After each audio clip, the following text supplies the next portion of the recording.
Night for their first round game in playoffs. They'll be at Harlan playing the Harlan Cyclones. So their season is, in fact, I think, the girls have a game tomorrow night?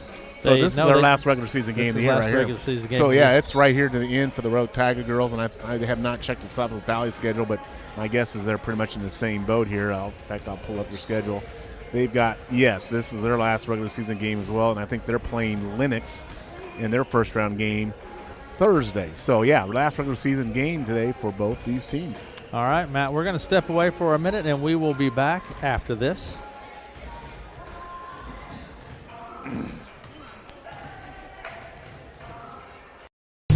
Let us help insulate your home with Heartland Foam. No matter what your insulation needs are, Heartland Foam Insulators is your go-to company. From removal to blow-in to foam, they are ready to go to work for you in any type of building, whether it be an existing house, new construction, a metal building, commercial building, or a unique project. Call Heartland Foam Insulators today at 712-623-4515 or heartlandfoam.com.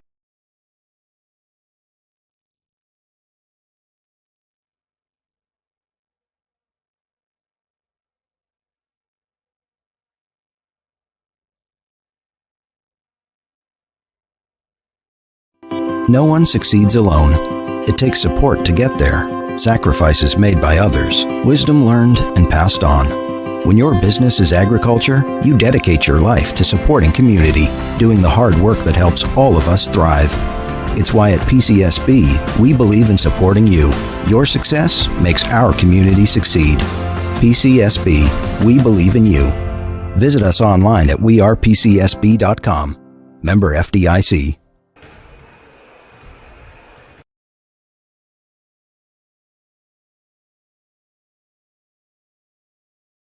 One play can change the momentum in a game, and one deductible is a game changer when it comes to your insurance. That's why you should see me, Richard Fisher, your Farm Bureau agent in Red Oak. I can help bring your car and home together in a single policy. So if life sends you a blitz in the form of a storm or fire, you'll pay just one deductible for everything that's covered. Come see how we can help protect what matters most. That's Richard Fisher down at Farm Bureau Financial Services across from the post office here in Red Oak. Farm Bureau Property and Casualty Insurance Company, Western Agricultural Insurance Company. Right. And, they want to win because they haven't had a lot of wins either this year. So, there should be some motivation for these girls to play hard in a competitive game tonight here in Red Oak. You have the Pride of Iowa Conference team, Southwest Valley 4-15, head coach Mike McCormick against Tristan Johnson's Red Oak Tiger Hawkeye 10 team. And, you start this season way back in, October, November, and it winds through the holidays and goes through, January, and you come down here in February, and what seems like a long grind. Also, you think back, it seems like it just is over quickly. And then there's also senior night tonight, so there will be seniors. Now the girls, there's no seniors, I believe, is there? We have a senior girl. Hang on, try that now. Ella Johnson.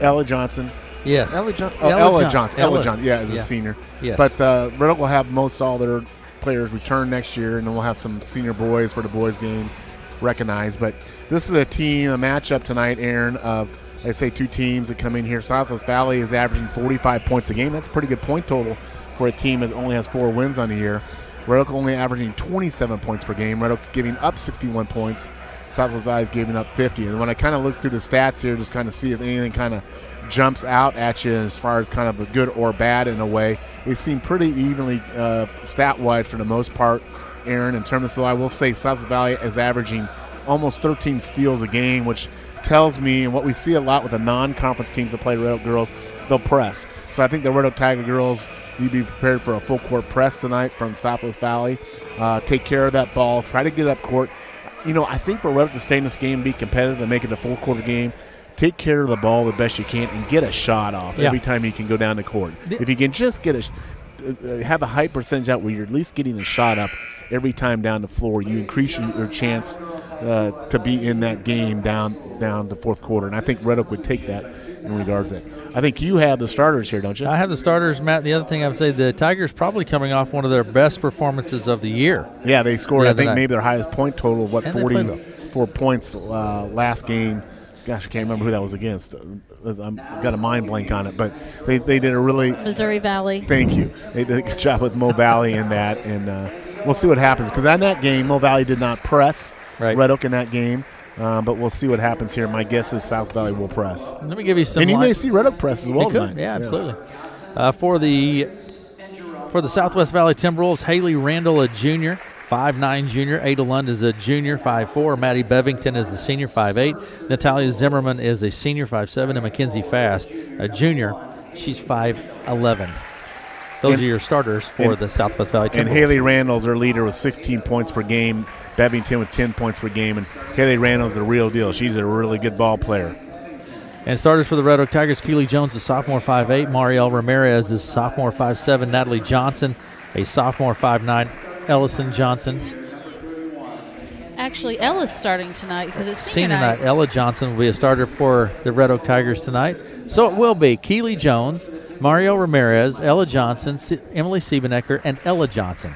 So we have Ella and Ellison starting. So how many Johnsons are in the starting lineup tonight? A bunch. And we got a Coach Johnson. We have a Coach Johnson. Maybe we just need to call him Team Johnson.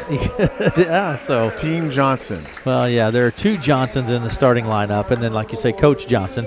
And sister Natalie Johnson, I'm assuming, will get into the game quite quickly as well. Yeah, you bet. But Red Oak, I don't think I've seen this year yet. Red Oak in gray uniforms. Have we seen those gray uniforms? Have we seen the Mel's gray? nodding her head yes. Have we? I like the gray uniforms. It's a good look. Gray look with the orange lettering and white lettering. And I don't know if they're new or nice looking use or what. Maybe they're, but yeah, it's a good look uniform. And South Valley will be in there. I guess it's teal. Is it teal and black and white unis? So good crowd of folks here from Southwest Valley. Yeah, absolutely. Really a good turnout here on the opposite side. One of the better turnouts we've seen all year. Matt, from opposing team. We're going to have our national anthem. We're going to step away. And we have a special rendition tonight of it. Absolutely. We'll be back after this.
Too busy at work to wait in a long line at Subway? Order online at order.subway.com. Simply register with your email and password and order away. You can also download the Subway app on your smartphone. Order up to 6 subs, salads, or pizza. Ready in 15 minutes once order is submitted. Also add chips, cookies, and drinks easily. And Subway's back to normal hours Monday through Friday, 7 a.m. to 11 p.m., Saturday, 8 a.m. to 11 p.m., and Sunday, 9 a.m. to 10 p.m. Order online at Subway in Red Oak, Clarinda, Shenandoah. Beautiful voice.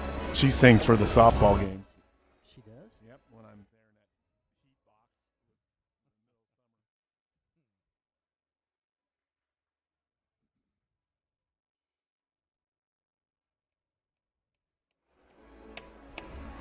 there. Got a pen. What?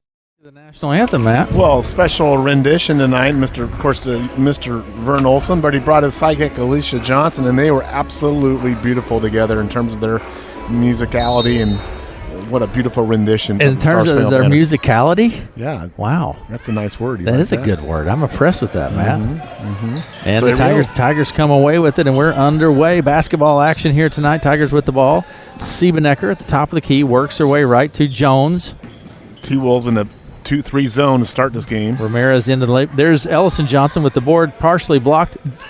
Ramirez keeps it in play, and Ella Johnson with the first bucket of the game. What Ella a great Johnson. save by Ramirez, and Ella was right there, and that might be Ella's first. Might be her first bucket on the year. I'm not sure. I think she's gotten a free throw, but Might be first field goal. Down inside, Fast with the ball. Passes it back up top to Lund. Over to the left side, it goes to Randall. She drives down, puts it off the board. No good. Rebound. Ella Johnson. Ella Johnson. Ella's doing it all here tonight for the Tigers. Siebenecker looks at the three, takes the three. It's off the front of the rim. No good. Rebound grabbed by Bevington. Maddie Bevington to Lund. You know, these two teams played a competitive game last year. Red Oak getting the win, actually 49-47. So Keely Jones takes it down, puts it off the glass. No good. Rebound is batted out of play by Randall. Tigers ball. Tigers creating a turnover there, but they did not get the bucket, but they will inbound it here underneath their bucket. Jones will put it into play from the baseline. Red Oak leads 2-0 with 6:54 to play in the first. Inbound pass to Siebenecker for three. Off the right side, Ellison Johnson with the board. Ellison with her second offensive rebound already on the night. Siebenecker to Ramirez. Good It's cut. Ellison Johnson into the lane. She pulls up. It's partially blocked again. Good block there by Mackenzie Fast. Zimmerman grabs it. Down quickly to the other end to Randall. Off with the left hand. Nice pass and nice drive to the bucket by Randall. Haley Randall scores a couple, tied up at 2. Quickly to the other end. Jones tries to get it to Johnson, but it goes out of play. Yeah, I don't think Red Oak wants to get in a track meet here. I just don't think that's their style up and down court here. Inbound pass will come from Keely Jones. Underneath to Ramirez. She puts it up. It's no good. Rebound Fast. Fast to Lund. Ada Lund left right across the timeline. Into Good the kick corner out. to Randall. Lund. Inside it goes to Fast, and she is tied up. Jump ball there. Siebenecker and Keely Jones, their hands on this possession will stay with the T-Wolves. And the inbound pass will come from Maddie Bevington. Bevington will put it into play. Randall. There's a shot from Randall. Three-pointer, no good. Rebound, Ellison Johnson. Puts it on the court. She's going to take it across the timeline, far side of the court. Down into the lane, kicks it out to Jones, but Lund with the steal. Ada Lund. Good hustle back. We see that all year long. Just kind of batted around off of several players. It goes out of play, and the Timberwolves keep it. Like I say, I don't think Red Oak wants to get in a race horse type game here. I think we get the ball across court, set it up, get a good shot here. Kind of set the goal. The key of the game is get a good shot every possession. Inbound pass is tipped and stolen. Tigers come away with it. Siebenecker across the timeline to There the you left go. wing. That's a good pull the ball back out and get a nice setup here offensively. Ellison Johnson. Jones out on the right wing. Keely Jones. 5.5 minutes to play in the first. Ellison Johnson to Jones. In the corner to Ramirez. Mariel drives to the bucket. It's blocked. A lot of contact there. Didn't draw the foul, but stay with. No, actually, the ball will be over to Southwest Valley. They did a good job defense there. Southwest Valley will have the ball. Inbound pass will come from Haley Randall to Ada Lund. Lund with the ball, left, right across the timeline. Lund is junior. Left side, Randall. Lund. Right side to Zimmerman. Natalia Zimmerman in the corner. Timberwolves working it around the perimeter here. Nice kick into the low post there. Up. Pass is going to go out of bounds, be Red Oak ball. Nice idea there by Ada Lund to feed the post there, but then the ball is kicked back out of bounds, be Red Oak Tiger basketball. And Southwest Valley is going into a full court press here, Aaron, a 1-2-1-1 full court press. Inbound pass will come from Ella Johnson to Ramirez. It's tapped. Fast tries to keep it in play. Nice effort there, but just couldn't do it. Yeah, the Tigers inbound right in the corner. That's not where you want to inbound the ball. And South Valley almost got the turnover there. Now the Tigers are going to try to inbound it for the side. It's Jones. Keely Jones with the ball. Pressure from the Timberwolves across the timeline to Ellison Johnson, top of the key. Left side, Siebenecker for three. It's no good. There's Ramirez. Goes back up. It's blocked and kept in play by Fast. Fast to Lund. Mariel needs to keep at it. She's being active offensively, and she's going to draw a foul there. I think Mariel's drawn a couple fouls down there. Hasn't gotten a call yet. Gets whistled for that one. It'll be the Timberwolves ball under their own basket. First foul of the game. Inbound pass will come from Bevington. Natalie Johnson comes in for Ella Johnson here. So And nice job by Ella in there. Gets the Tigers a bucket and contributes a couple rebounds. And Forsyth comes into the ball game. Inbound pass to Fast. She's double team out to Lund on the right wing. Back to Fast. Works away underneath. Puts it up. Nice move to the bucket by Mackenzie Fast. You bet. She just powered through that there. And nice bucket by Mackenzie. There's Ramirez. Mario right down to the blocks and stumbles. It goes out of play. Mira had the right idea there, but lost her footing, so it'll be turnover. But again, I think Red Oak's turnovers are they're trying to play a little too up-tempo, I think, Aaron. Slow it down, you think? Yep. Over to the left side, it goes to Randall. Back to Lund, top of the key. Entry pass into the lane was stolen. Tigers come away with it. Siebenecker. Emily with the ball to Ellison Johnson. Around to the right side she goes. Looks at the three. Picks up her dribble. And Tigers going to have to knock down some threes here. Emily's going to have to get dialed in here. That's a pass. It goes out of bounds. Should be Red Oak ball. Let's say with Red Oak here. But Emily needs to get dialed in from three. We've seen her kind of go through stretches where she'll have a cold spell, and then she'll knock down 3 or 4 in a row here. So if she can get hot here for the Tigers, that would be something they would be very grateful for. Inbound pass to jump. She tries to shoot it. It's knocked loose by nice job by Lund. Yeah. Siebenecker with the ball to Johnson. Ellison Johnson. Ellison picks up her dribble. Good defense there by the T-Wolves. Are really pushing the Tigers out. Good pick Mario there. Has it stripped loose by Randall. And it goes out of play. Tigers will have it, I believe. Yes, Tigers ball. Inbound pass from Jones. 3.5 minutes to play in the first. 4-2 is our score. Southwest Valley with the lead. Jump ball. Tigers ball again. Inbound pass will come from Jones. At the baseline, Keely Jones will put it into play for Red Oak. Trying to get all the way out top to Ellison Johnson. Ellison drives down the right side of the lane, then to Siebenecker in the corner. Emily drives to the baseline, picks up her dribble, bounce out to top to Natalie Johnson. Long three as the shot clock expires. Didn't touch the rim. Got a good shot off, but just short, so it'll be T-Wolves basketball. It's considered a turnover, I believe, in basketball stats, but it has to touch the rim, right, Matt? Right, for the shot clock not to expire. 3:12 to play in the first. Out on the left side to Randall, back to Lund.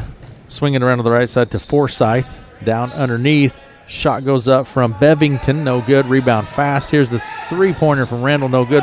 There's Fast with the board and the putback. Yeah, Mackenzie Fast just hanging around the boards. Picks up those second-chance offensive rebounds. Ramirez to Jones.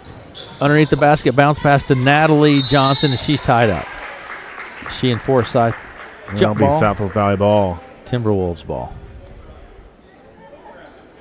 And Lund will put it into play. 2:47 to play in the first. It's 6-2. Southwest Valley with the lead. Lund will take it across the center stripe. Over to the left side to Randall. Lund, top of the key. Randall left wing, looks inside. Back to Lund, top of the key. She comes around to the right side. Good defense there by Siebenecker. Yeah, Randall with the Randall with the ball. Lund to Randall. Left elbow. T-Wolves taking good shots, good percentage shots, working well in their offense. Here's a shot from Lund. It's no good. It bounces out of play. Tigers ball. I think Southwest Valley is kind of doing what Red Oak wants to do. They're taking good controlled offensive possessions, not turning the ball over. Inbound pass will come from Ellison Johnson. Batted out of play. Nice job by Lund. Tigers ball. Tigers, as they have, struggle to get the ball inbounds, and then especially man-to-man full court really hinders the Tigers. Inbound pass from Ellison Johnson to Jones. Keely Jones with the ball. Picks up her dribble. Now to Siebenecker to Johnson. Across the timeline. Ellison Johnson down in the lane.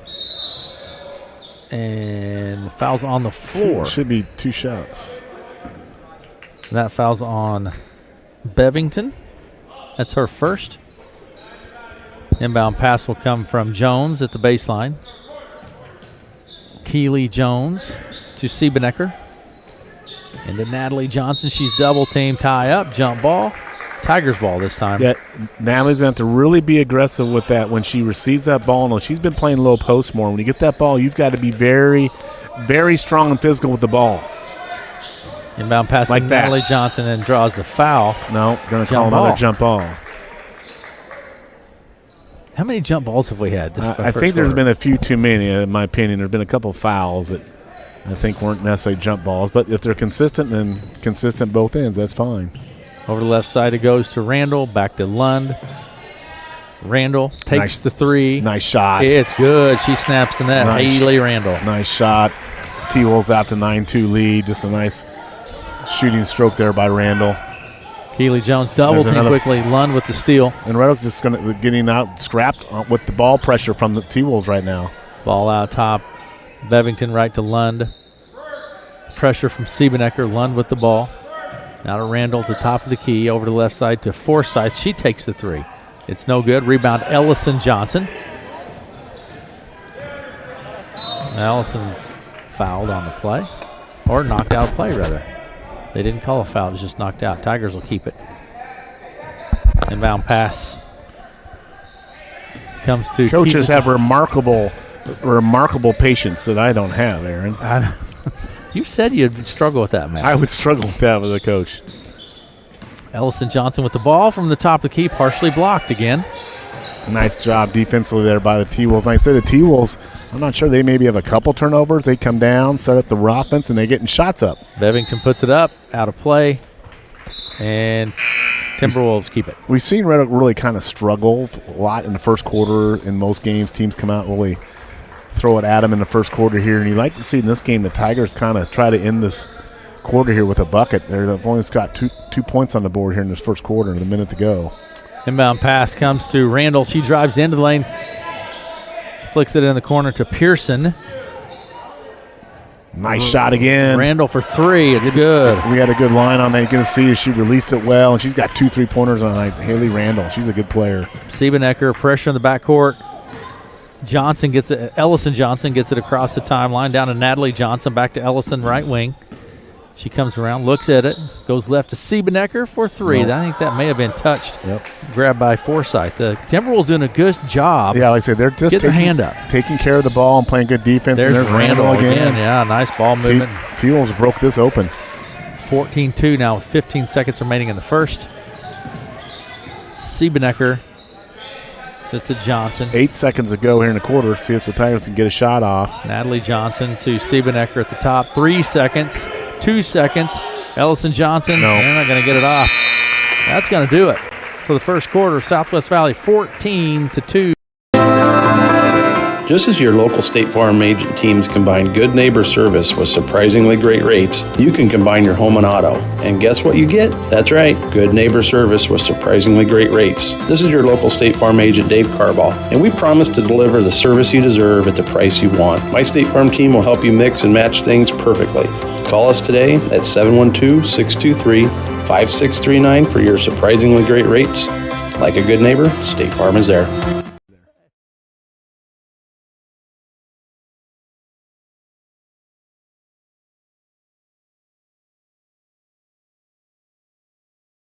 Welcome to TNT Ford, your local automotive resource in Red Oak, Iowa.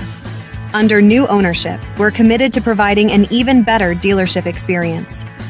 We have a massive inventory, including a great selection of new pickups. Explore our lot, where you'll find a variety of vehicles basking in the sunset light. Whether you're in the market for a rugged truck or a stylish sedan, we're here to help. Visit TNTFord.com to find your perfect vehicle today. I had a doubleheader on Saturday. I saw the Iowa State Cyclones play TCU at Hilton Coliseum, a win for the Cyclones. And then that night I was in Des Moines at the Knapp Center watching Drake win an exciting overtime game against Indiana State. Yeah. So that, you know me, I love basketball. It's my favorite sport, Aaron. And you give me an all day of basketball and I'm good. Something whistle and I don't know if the clock didn't start or what we got here going on here, but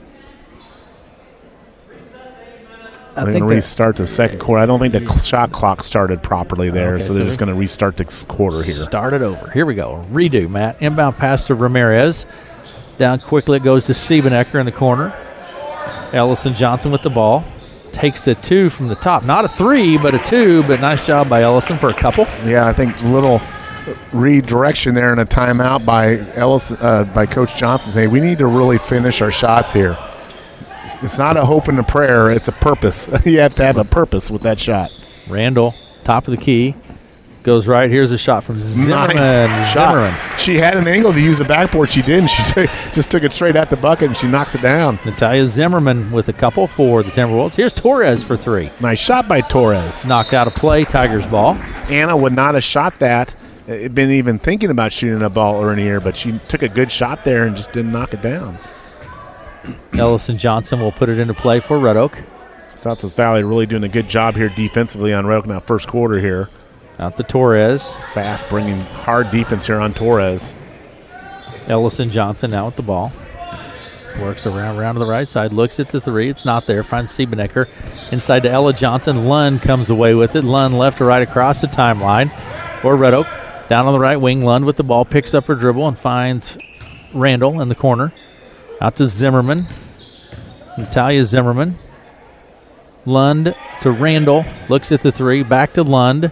But really good ball movement here on this zone defense by the T-Wolves there. Bevington for 3. It's no good. We have a foul on the play, Matt. I'm going to call that on the T-Wolves, it looks like. But I like the ball rotation with the T-Wolves there. Like I said, they're getting the shot up every time down, Aaron. I mean, the T-Wolves are very efficient offensively here, and they're now in the back of their press. Foul on Lund. That's our first. Inbound pass to Ramirez. Nice job by Ramirez to get open on that. Takes it end to end. All the way. All the way to the blocks. Puts it up. We're going to have a foul on Bevington. Boy, what a great play by Mario Ramirez. It's, again, something we didn't see. There should be 2 shots here. If that's not 2 shots, I don't know what is.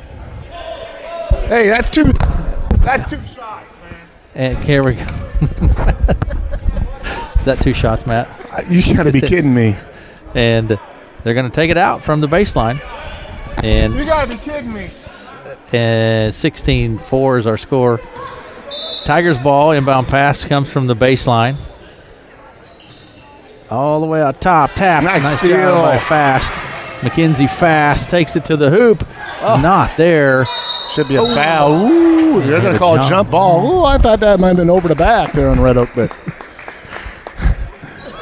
getting a little feisty here, aren't we, guys? And now we're going to talk about it, actually. I think, actually, to me, that was a foul on Red Oak over the back there on that particular play, but they called jump ball. The initial call was jump ball right away, and then it elevated into a. They're having a discussion. I think so Ella with a 2-point takedown. 6.5 minutes to play in the half. This is too long of a conversation. This crew needs to make this decision and move on. So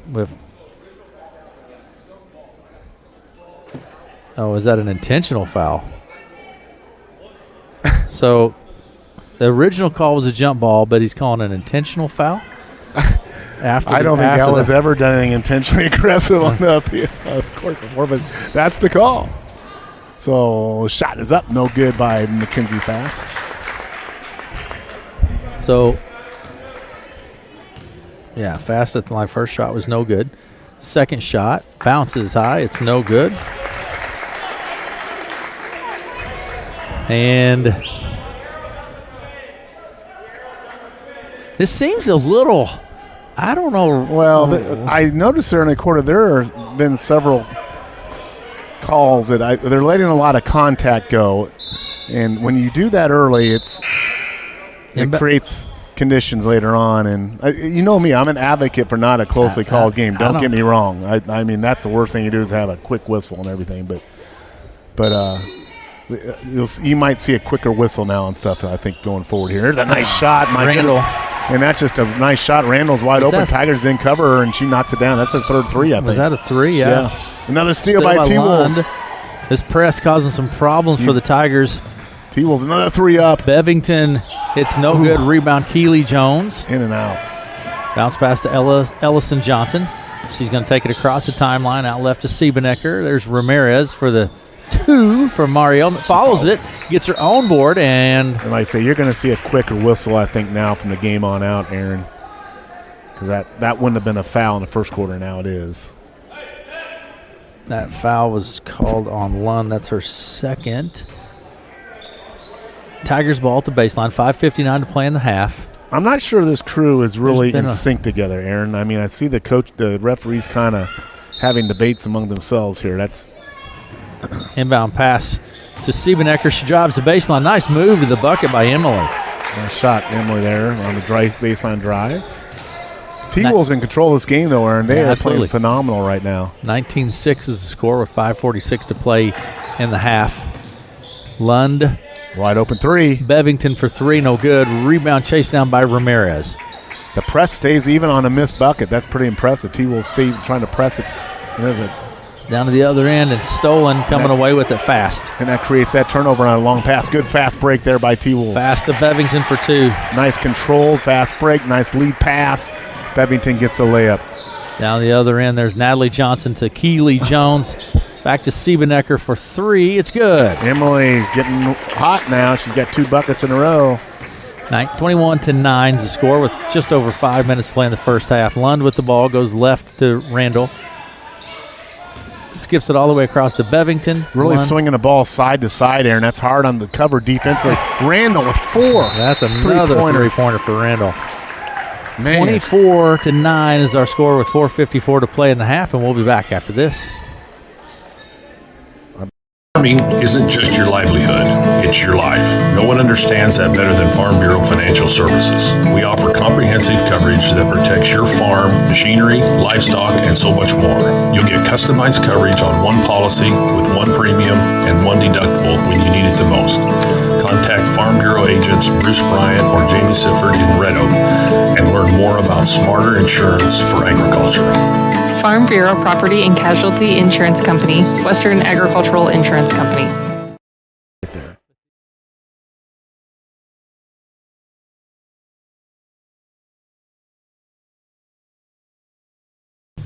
Let us help insulate your home with Heartland Foam.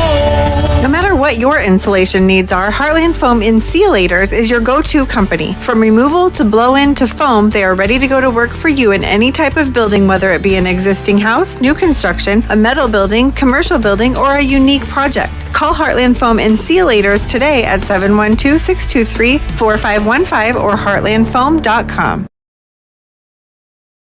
Coming back with that full court press here. Rose going to try to inbound it and get it up on this press. And they're struggling to get it in. Yeah, and there's the 5-second call. And Red Oak's going to have to set picks. I think Red Oak needs to bring their front court players up there to help get the ball in. They need all 4 of their players up to help get that ball in bounds. Yeah, that's just that press has really caused the Tigers some problems. The T-Wolves running it well. Forsyth with the ball.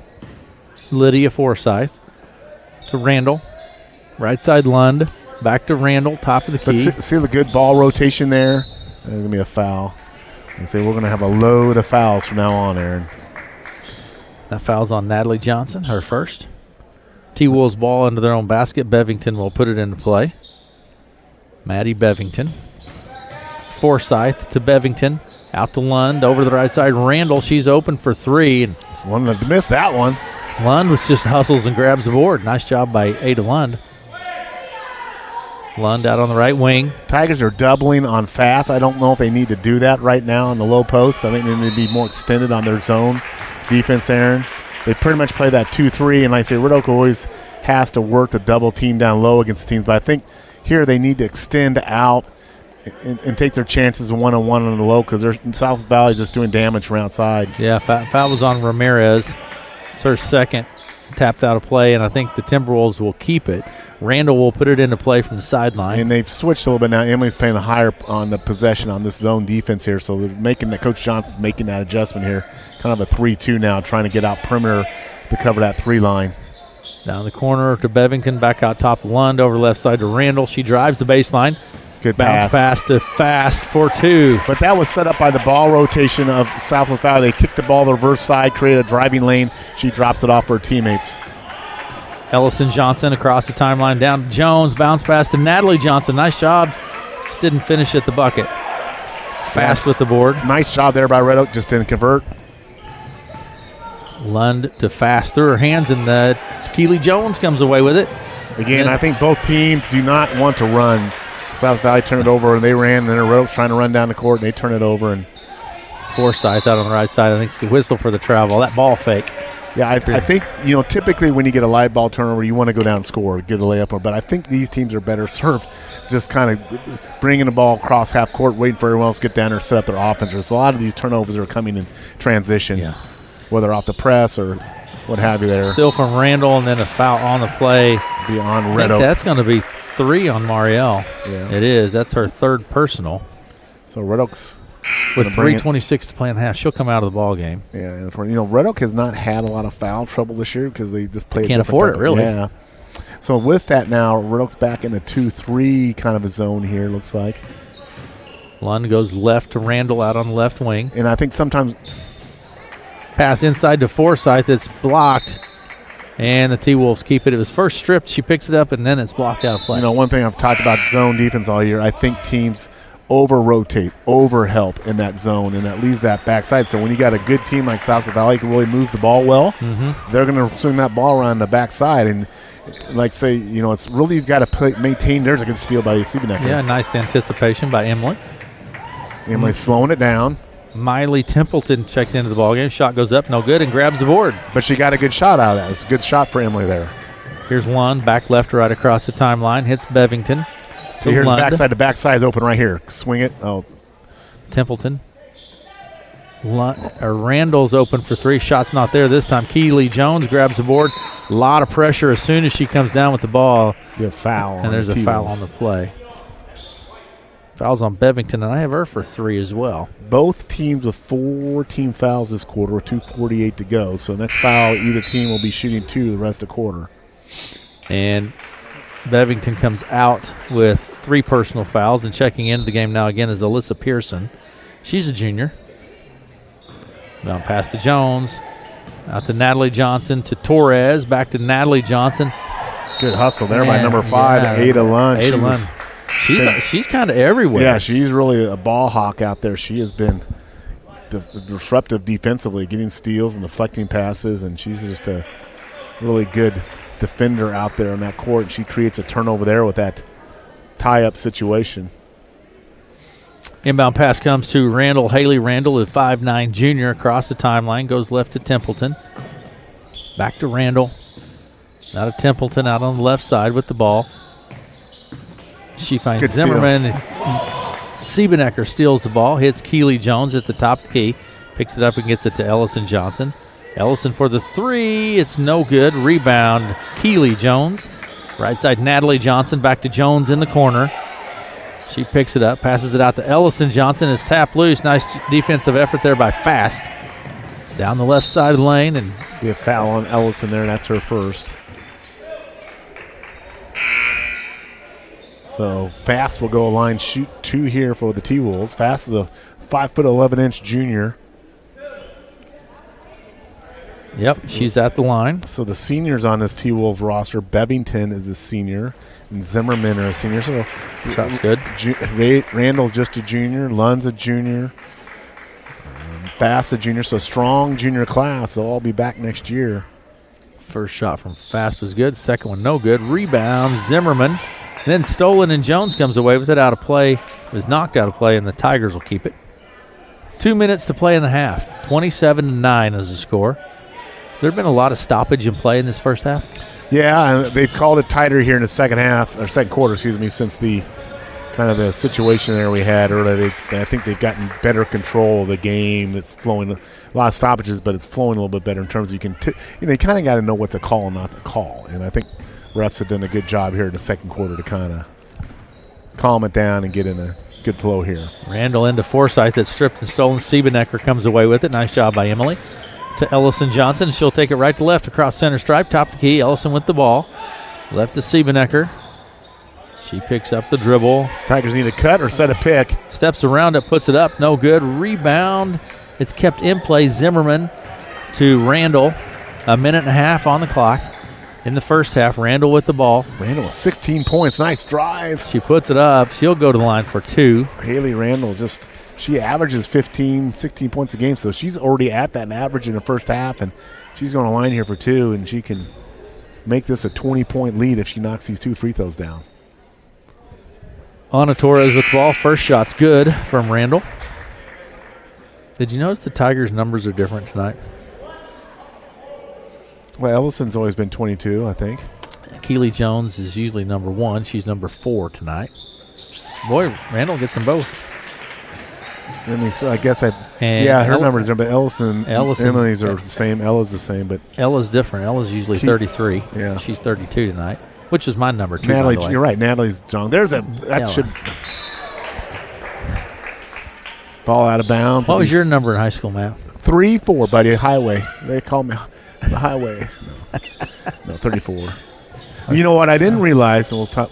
Interesting enough, that's what my brother wore in high school way back in the 60s. I had no idea of that. Here's a shot from Jones. It's no good. She's going to chase it down and get her own board way about near the center stripe. And Torres with the ball. 1:06 to play in the half. Torres to Siebenecker. She takes the jumper. No good. Rebound pulled down by Randall, and Randall's going to take it left to right across the timeline. She loses the handle, picked up by Zimmerman. Natalia Zimmerman. Forsyth. Randall, left wing. She drives down good into ball the block, fake. all the way to the hoop, puts it up. No good. There's Fast with the board. Ooh, I thought maybe she got fouled there, but no call. No call. And then Jones triple teamed. That'll be a foul on Ella. Little chippiness out there, don't you think, Aaron? Be 2 shots here for South Valley. With 34 seconds. I see some shoulder bumps from the girls out there. And It's going to send Randall to the line. Of course, basketball players are only one step away from soccer players in dramatics in terms of sports. Shot from Randall is good. A basketball scuffle is nothing. Hey, I remember some of those old basketball scuffles. Remember Bill Lambier? Well, those were Those were straight up brawls. Yeah. Tigers here, 33 seconds ago, trying to get the ball inbounds and up court here against this T-Wool press. Inbound pass to Torres. Now to Jones. Jones to Siebenecker at the top of the key. It's good. Emily Siebenecker. Emily drops in the 3 there. She's got 8 points on the night. 31-12 is the score with 20 seconds remaining. Randall with the ball goes left to Zimmerman.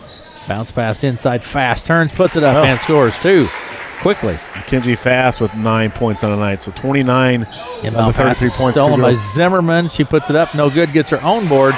And then back up and in for 2 from Natalia Zimmerman. Inbound pass to Siebenecker. That's it for the first half. And 35-12 is our score at half versus. One play can change the momentum in a game, and One Deductible is a game changer when it comes to your insurance. That's why you should see me, Richard Fisher, your Farm Bureau agent in Red Oak. I can help bring your car and home together in a single policy. So if life sends you a blitz in the form of a storm or fire, you'll pay just one deductible for everything that's covered. Come see how we can help protect what matters most. That's Richard Fisher down at Farm Bureau Financial Services across from the post office here in Red Oak. Farm Bureau Property and Casualty Insurance Company, Western Agricultural Insurance Company.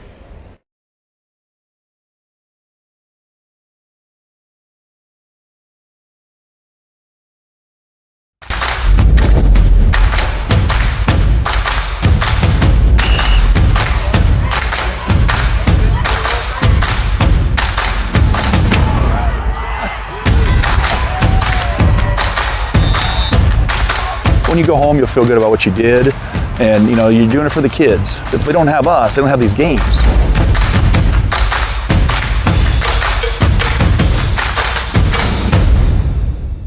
Those calls in that first quarter were kind of, hang on a second, either way. Too busy at work to wait in a long line at Subway? Order online at order.subway.com. Simply register with your email and password and order away. You can also download the Subway app on your smartphone. Order up to 6 subs, salads, or pizza. Ready in 15 minutes once order is submitted. Also add chips, cookies, and drinks easily. And Subway's back to normal hours Monday through Friday, 7 a.m. to 11 p.m., Saturday, 8 a.m. to 11 p.m., and Sunday, 9 a.m. to 10 p.m. Order online at Subway in Red Oak, Clarinda, Shenandoah. Sponsors do you have tonight, Aaron? They're different each game, right? We have some that are consistent.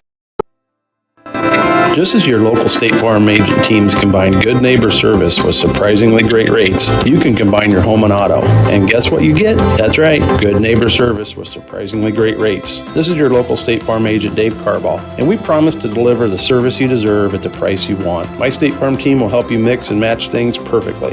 Call us today at 712-623 5639 for your surprisingly great rates. Like a good neighbor, State Farm is there.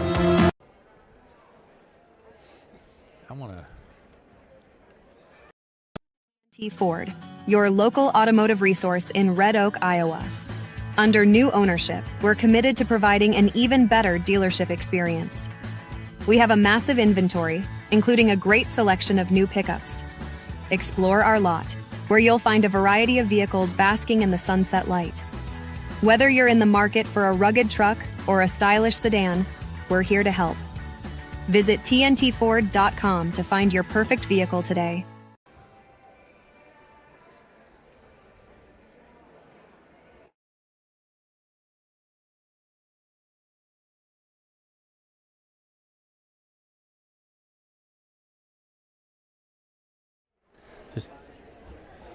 I don't think so. I yelled at the fish.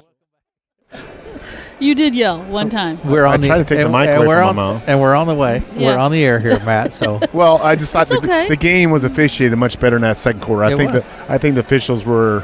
I think it's because they're human, and hey, I just don't think they were kind of ready to go in the game, and it felt disjointed that first and quarter. I think they kind of that little thing there with the no call on the shot, I think kind of got there. Hey guys, wake up! We got a game, and they did a much better job in the second quarter. But Southwest Valley they are the real deal here tonight. Haley Randall, 20 points? Cover for 20 here, Matt. Of the 35, and fast with 9. So 2 girls with 29 of the 35 points. And Southwest Valley is doing what Red Oak key was for them to do: take care of the ball, get good shots up, and then get in that press. And they have really eaten up Red Oak on that press, and in complete control of this game here, 35-12 at halftime.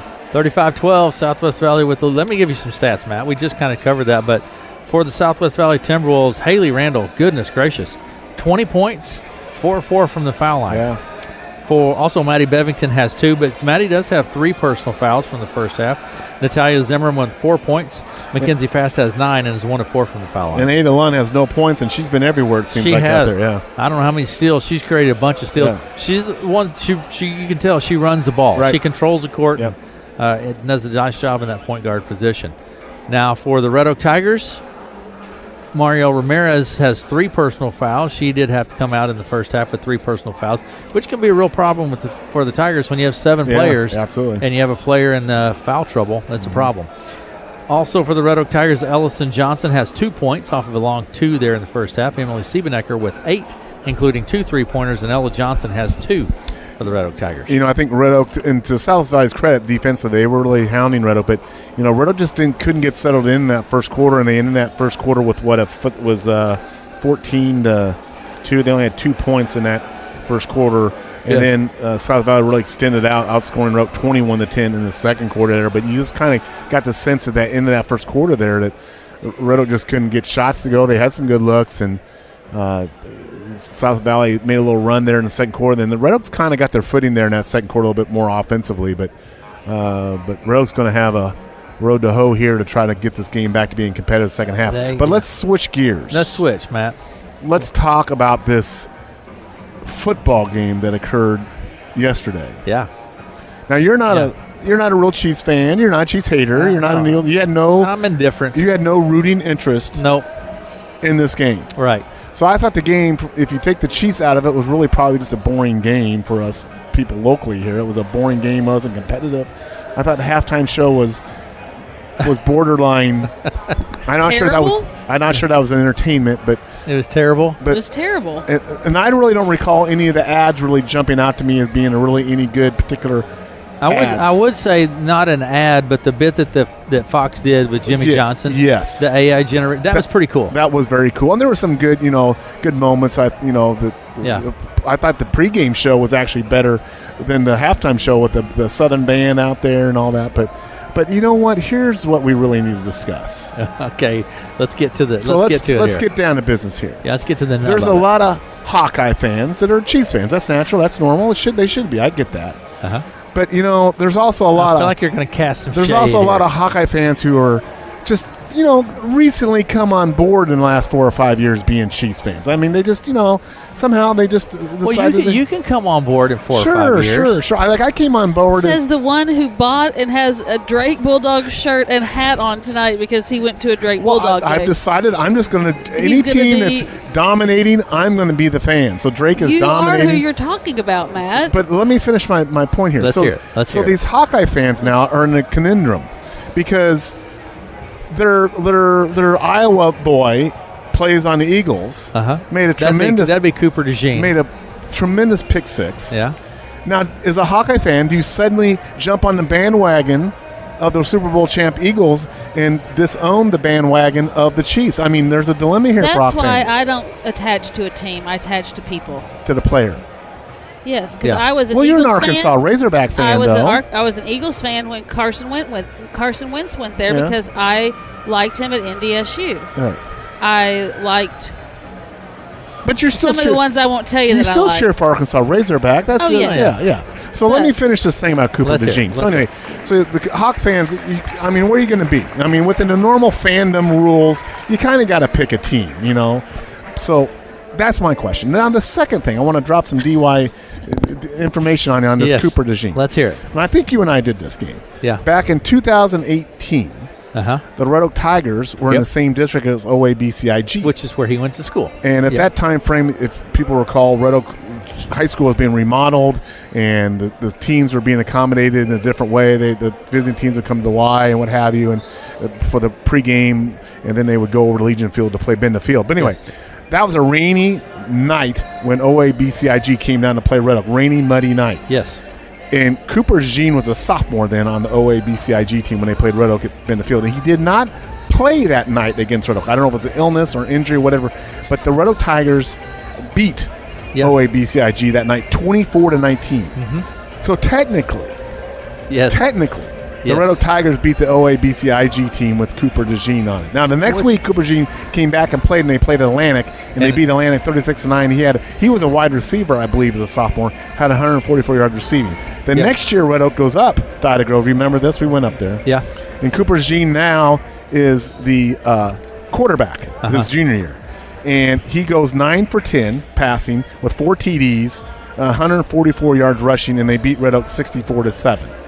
Okay. Cooper DeJean. But one of his... Technically, Red Oak did beat a Cooper DeJean team. One of his very few losses in high school. One of 3 to the Red Oak. Yeah. Because that junior, senior OABCIG goes undefeated both years and win the state championship. Did you see his shoes last night at the Super Bowl? I did not. They had 712 on them. Well, see... Now, I heard he wore his letter jacket to the game. On as he came in. But even you, as a Hawk hater, Matt... Oh, now, careful. As a Hawk hater...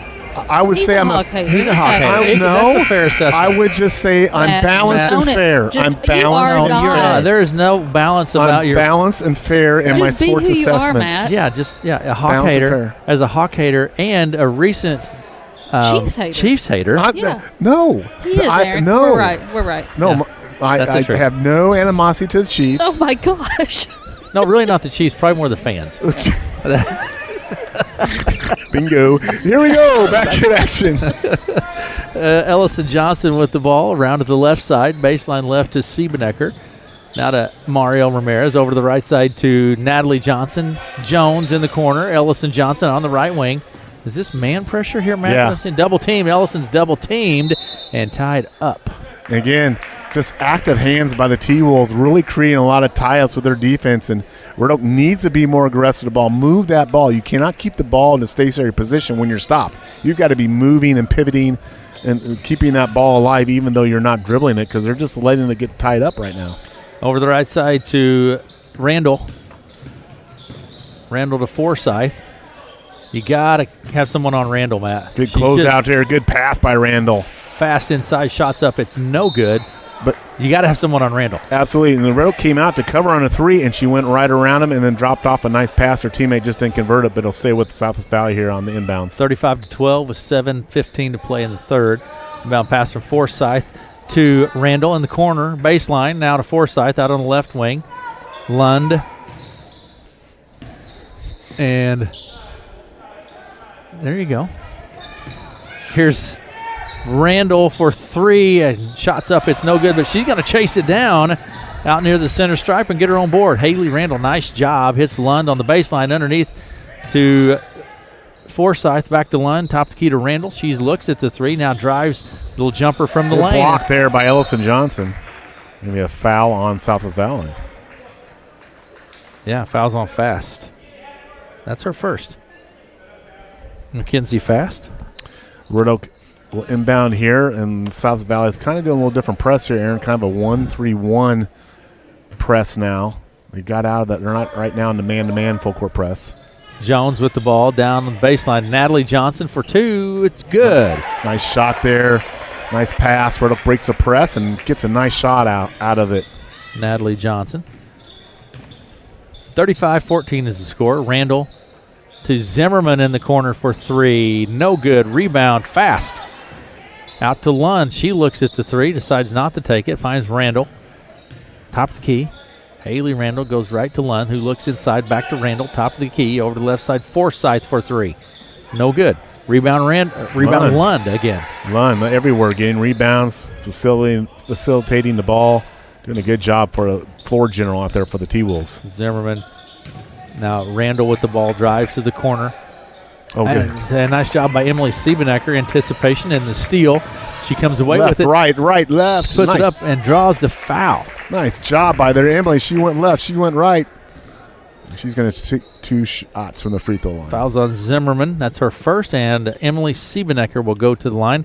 Now, she has 8 points in the game, but her first time from the line tonight. Shot is good. When you can dribble effectively with either hand, Aaron, you become a dangerous offensive weapon. Well, that's where I think Emily has, just like that series, Matt, with that left-right, and her jump shot that she's been working a lot on. Yes. Really improving in Emily's game. Yeah, absolutely, because if you can dribble by someone with your left or right hand, you're much harder to defend. Out to Lund, top of the key. Lund takes it in the lane, running jumper, no good. Rebound, out of play, last touched by T-Wolves. T-Wolves, yeah. I thought maybe Red Oak touched that. Tigers ball. 35-15 is our score with 5.5 minutes to play in the third. Inbound pass to Ramirez. Ramirez to Jones. Keely Jones keeps it alive and in play. Nice job by Keely. Ellison Johnson takes a 3 from the top. It's no good. Rebound Randall. Randall back right to left across the timeline. Pressure from Ramirez. Randall with the ball. Finds Lund, left wing. Over to Forsyth on the right wing for 3. It's no good. Rebound Ramirez. Mario with the ball. Just takes it right across the timeline. We're going to have a foul on the play. Yeah, just too much crowding there by T-Wolves, but good job by Mariel. She was forceful with that ball on the dribble up the court, and she drew that foul. Fouls on Randall. That's her first. Coming into the game is Bevington, and out of the game, Zimmerman for Southwest Valley. Ellison Johnson will put it into play for Red Oak. To Keely Jones. Ellison with the ball. Finds Siebenecker. Emily Siebenecker. Natalie Johnson. Inside to Ellison Johnson. She spins. Puts it up off the glass. No good. Gets her own board. Goes back up. It's no good. This time Natalie Johnson with the board. Foul on the play. That's too bad because I think Emily had a nice 3 coming there, but they'll be Red Oak ball. It's the 4th team foul in Southwest Valley. None on Red Oak here in the second half. So 4:42 to go. Next foul in Southwest Valley would be 2 shots for Red Oak every time. Foul on Forsyth. Red Oak's down 20 here. If they get a couple threes, they could use that foul situation a little bit maybe to trim in this lead here in the third quarter. Ellison to Ramirez in the corner to Natalie Johnson. And there would be 2 shots right there. Yeah, that's going to be 2 shots, and that'll be the case for the rest of the quarter now. Yeah, like I say, Randall with her second. Calls that weren't fouls in the first quarter now being called, and we see just a different pace of play. Natalie Johnson's shots up. It's good. Natalie's become such a good shooter.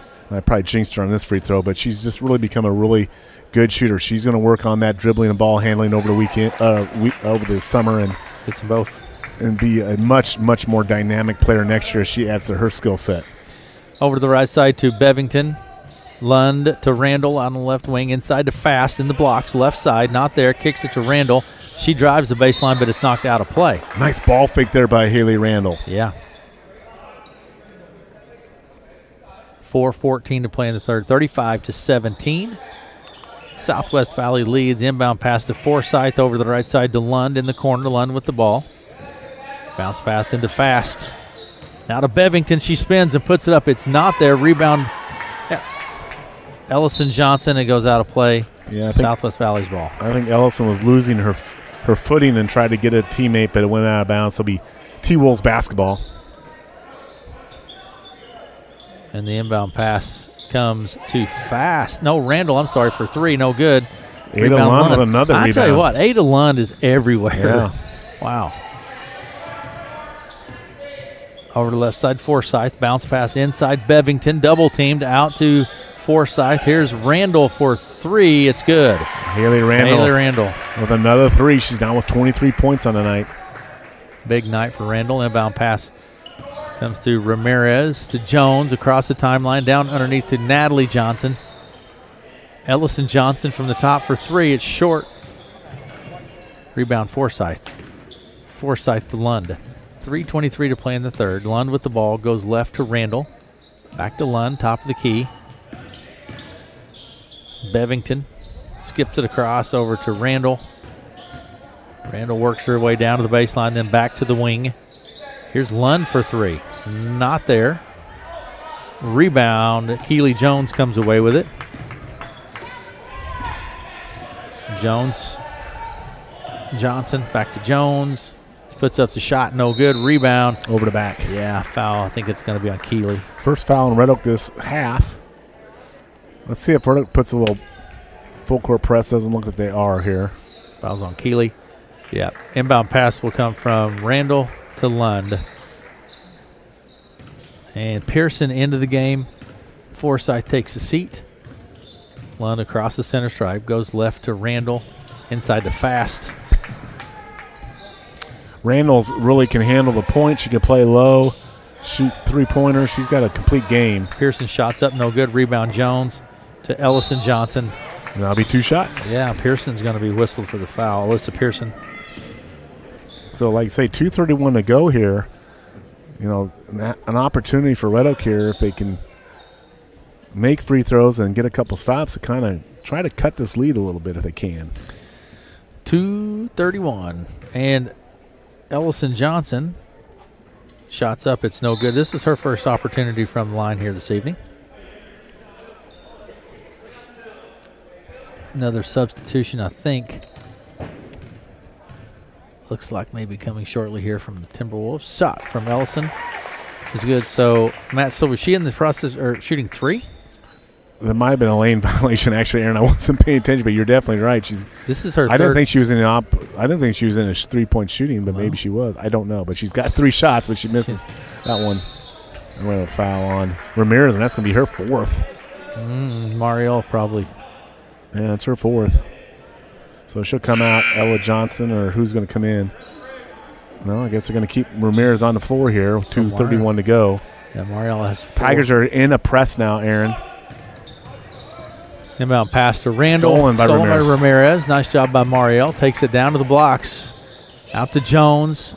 Good pass there. Siebenecker for three. Boy, what a great pass by Keely Jones. Tigers now. They're going to have a timeout. T-Wolves.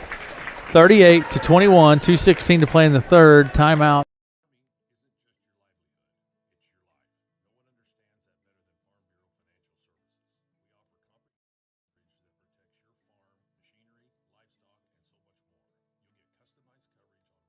With one premium and one deductible when you need it the most.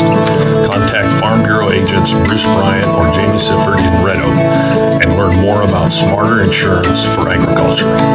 Farm Bureau Property and Casualty Insurance Company, Western Agricultural Insurance Company.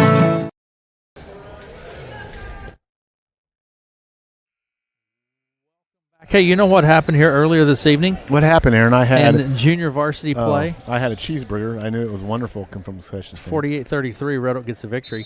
Okay. They got after it in that game for a little bit. Southwest Valley inbounding here. Red Oak with the press. Fast to Lund. Over to Randall. Now out on the right side, Zimmerman drives the place. She tries to do a bounce pass underneath to Bevington, but it goes out of play. Red Oak press now causing a little havoc here with the T-Wolves. T-Wolves will come with the press here. Inbound pass to Ramirez across the timeline. Now Natalie Johnson, the baseline, and there is Bevington steps in and ties it up. Going to be Maddie Bevington. Possession will be with Red Oak still here. 2 minutes to go in the third quarter. Red Oak down 17 points here. Jones will put it into play for Red Oak. Bounce pass right underneath to Ramirez. It's blocked. Fast comes away with it. Outlet pass goes to Zimmerman. She takes it across the timeline out on the left wing. Zimmerman with the ball. Fast has played really well offensively and defensively on the rebounding for the T-Wolves. Yeah. Randall with another three. It's good.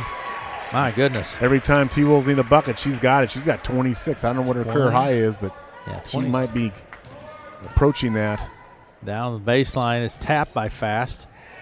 I'm sorry, Randall. Boy, tremendous hustle by Randall. She deflected it, and as she's running in bounds, threw it back in bounds. It went off a Tiger, so it'll be T-Wolves basketball. Just good hustle play by Randall.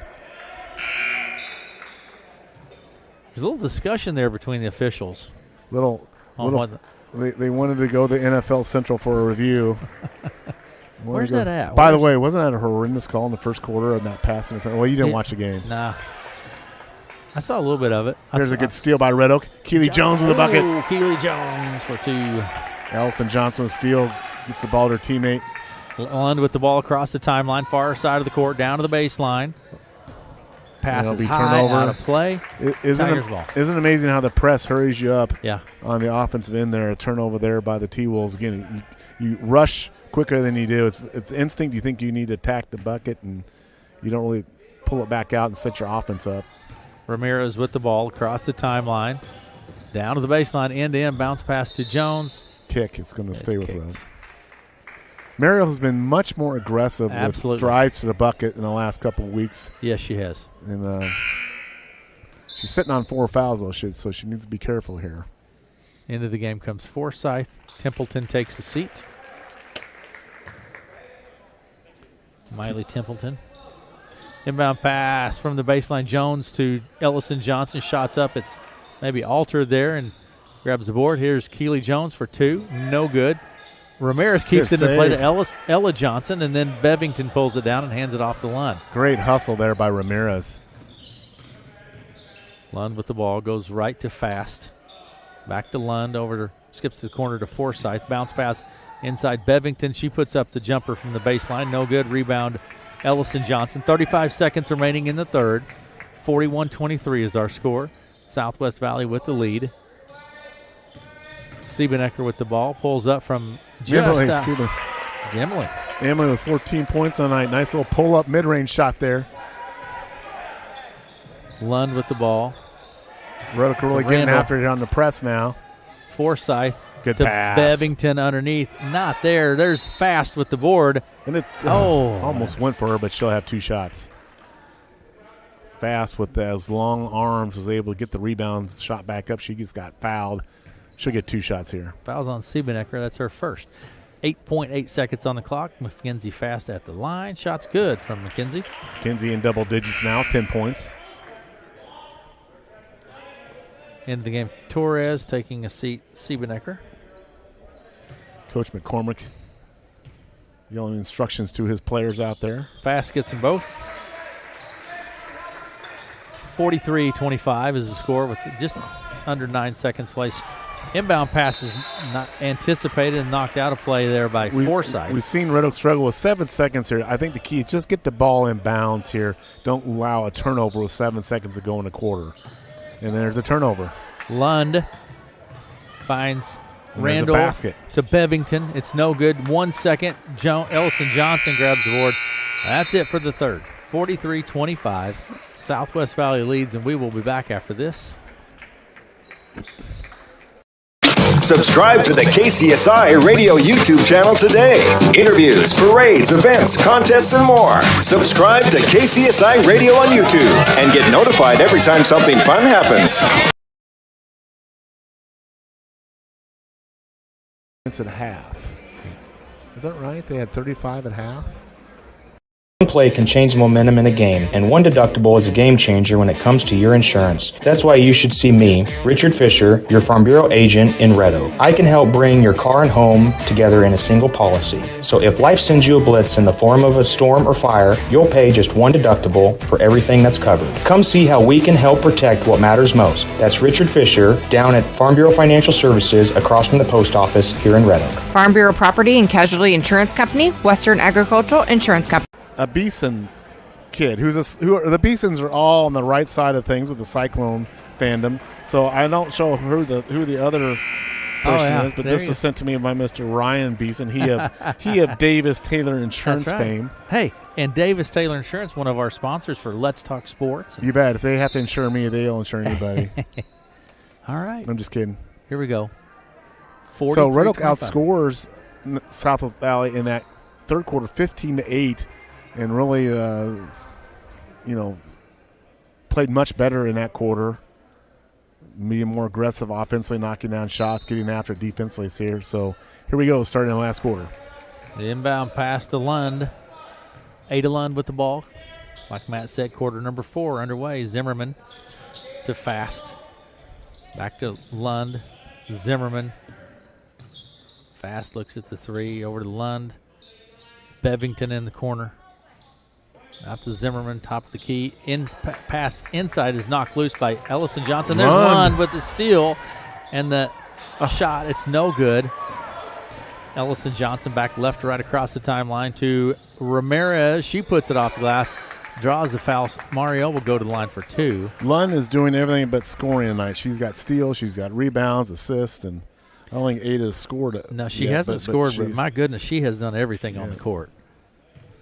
Ramirez will take 2 shots here. Shot is good for Mario.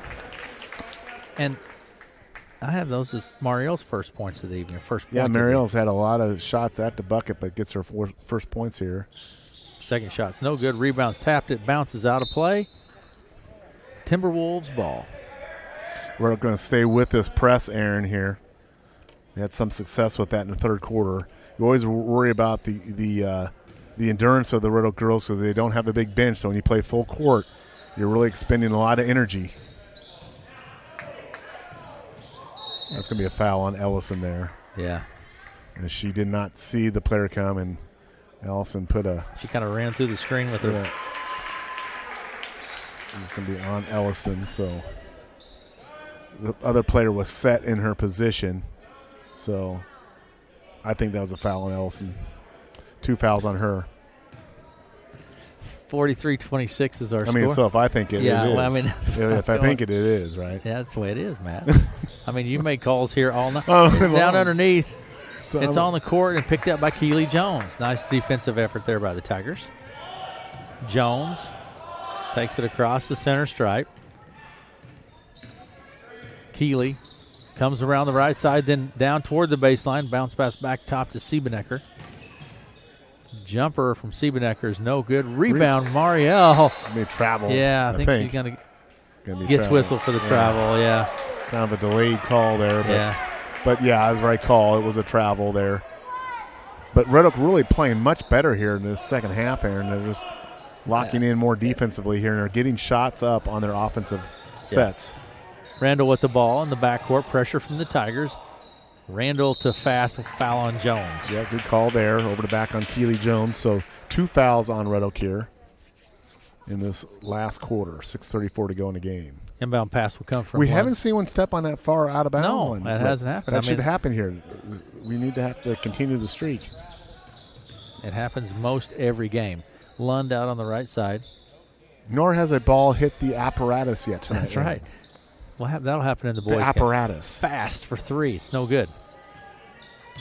Good. I don't know why that is so odd to you. Scrap there, rebound like these. Keely Jones. It's a score clock. It's a timer. It's not a score clock. It's the time board. What do you want to call it? It's not an apparatus. Apparatus is something in gymnastics. Steal by Lund there. I'm telling you, Ada Lund. Good pass ahead there to her teammate Randall. Oh, and we're going to have a call here. No call. It's going to be Red Oak ball out of bounds. Yeah. So, but Lund with another steal, a nice pass up to court, but it's going to be Red Oak basketball here.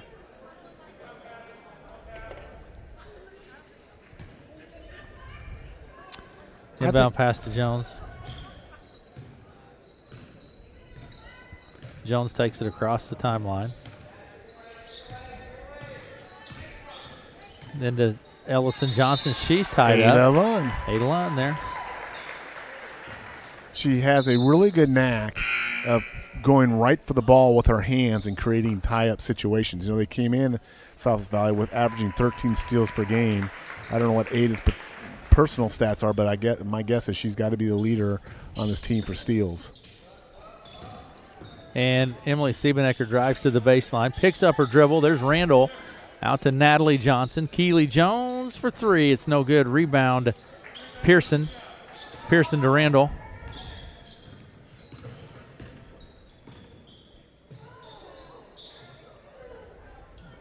Randall blocked by Siebenecker. Inside now. T-Wolves going to be a foul on Jones. Keeley, that'll be her third. See if they call this 2 shots.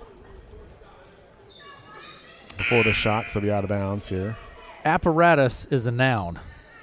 A set of tools, machines, or equipment used for a specific purpose.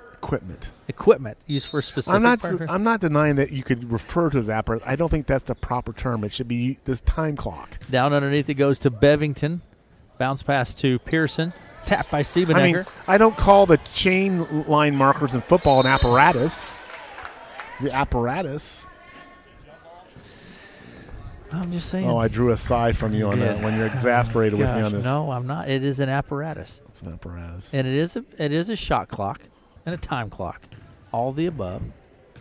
Let's just say it's a shot clock apparatus. Let's just agree to call it that. Siebenecker. You can tell, folks, it's getting late in the season. Yeah. All our issues, inventing, and frustrations are coming forth. These are the things. In the last regular season game of the year. These are the things. These are the things we've been battling, folks, all year long. 43-26 is our score. Southwest Valley with the lead. My partner. Yeah, oh, my goodness. Mel's just down there rolling her eyes. That's saying she's just putting up with it. Putting up with it. Turnover there. Lund with a long pass ahead. Fast, and Ellison Johnson anticipates and gets the steal. Ellison and then draws a foul. Forsyth, I believe. I tell you, when Ellison gets a head of steam going down court, I wouldn't want to get in front of that. So it'll be a foul there on T-Wolves. It'll be Red Oak basketball on the side.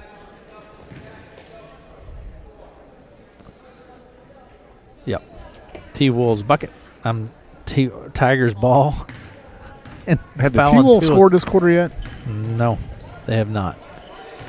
Ellison Johnson with the ball at the top of the key. 4.5 minutes to play in the ball game. Tigers with the ball. Ellison takes it to the hoop. That should be an and one. And it is. And one for Ellison Johnson.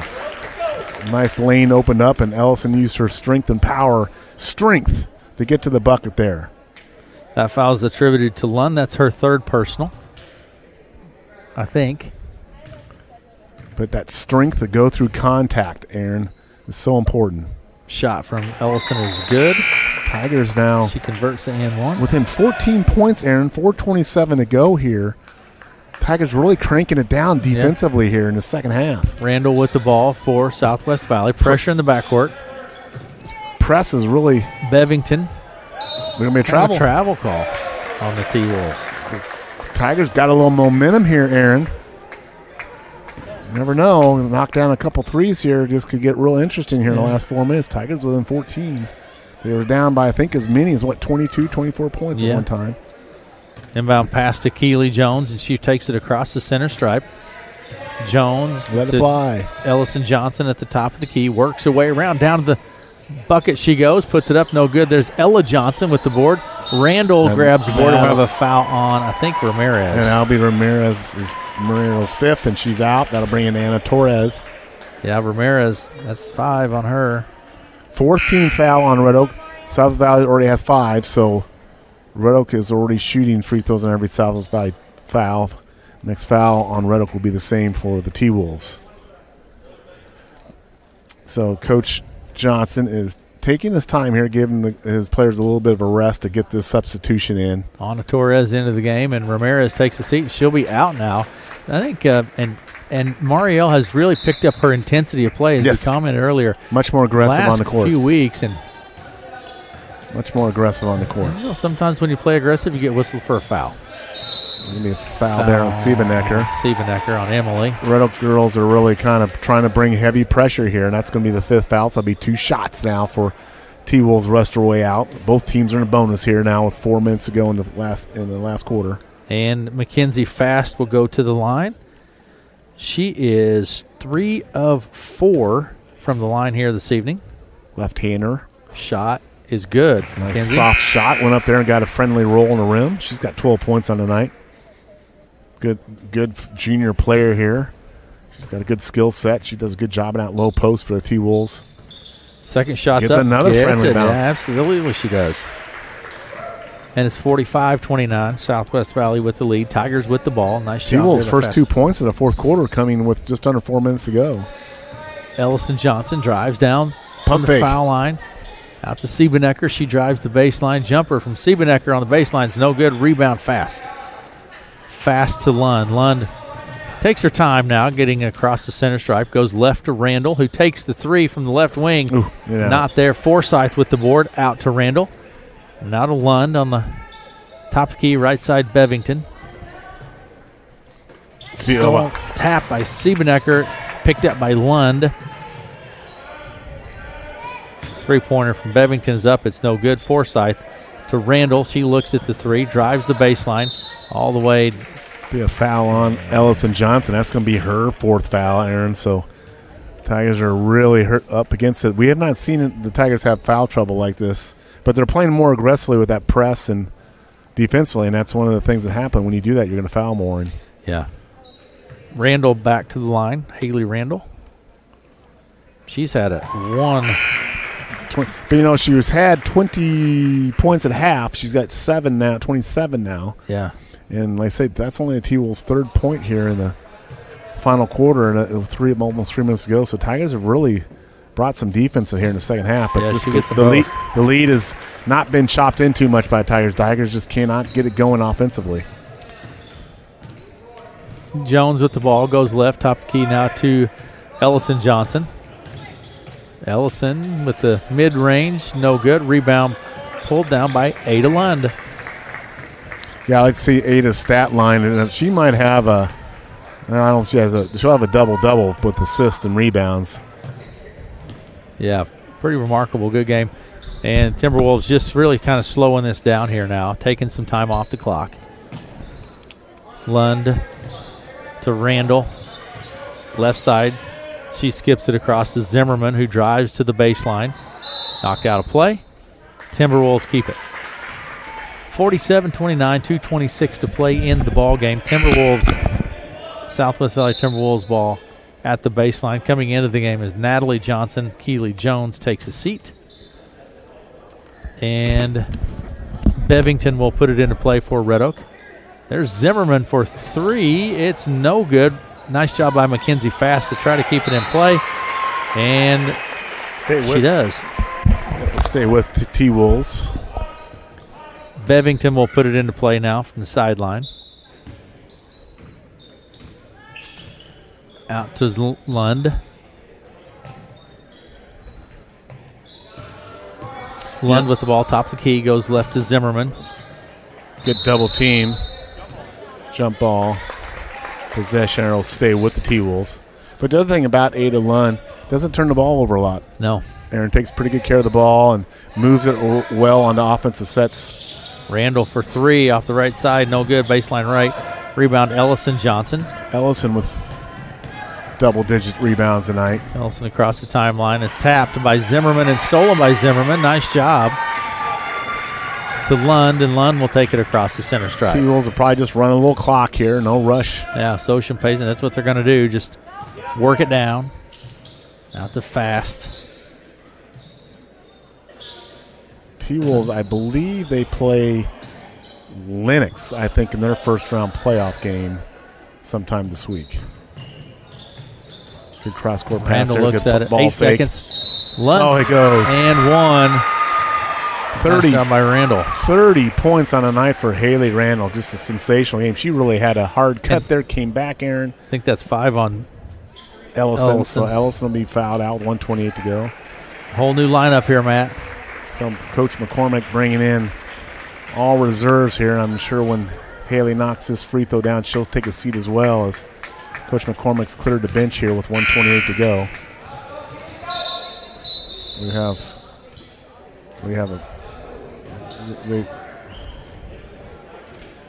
What do we have there, Matt? A little discussion taking place at the scorer's table. 49-29 is our score, minute 28 to play, and we have one player set to check in after Randall shoots a free throw here. Randall with 30. Yeah, I don't know what her career high is. This might be her career high. 31 points. 31, She'll come out. good. That'll be the night for Haley. She's got 31 points on a tremendous performance by Haley Randall. And get this, Matt, 7 of 7 from the foul line. Yeah. And how many threes did she have? 6? Yeah, 1, 2, 6 threes. Keely Jones with a 3 ball. No good. Rebound underneath is ripped loose there by Pearson. Pearson to Stargell. Out to Pearson. Top key Templeton. 1:10 to play. Pearson to Stargell. Shot up. A 2. No good. Rebound Pearson.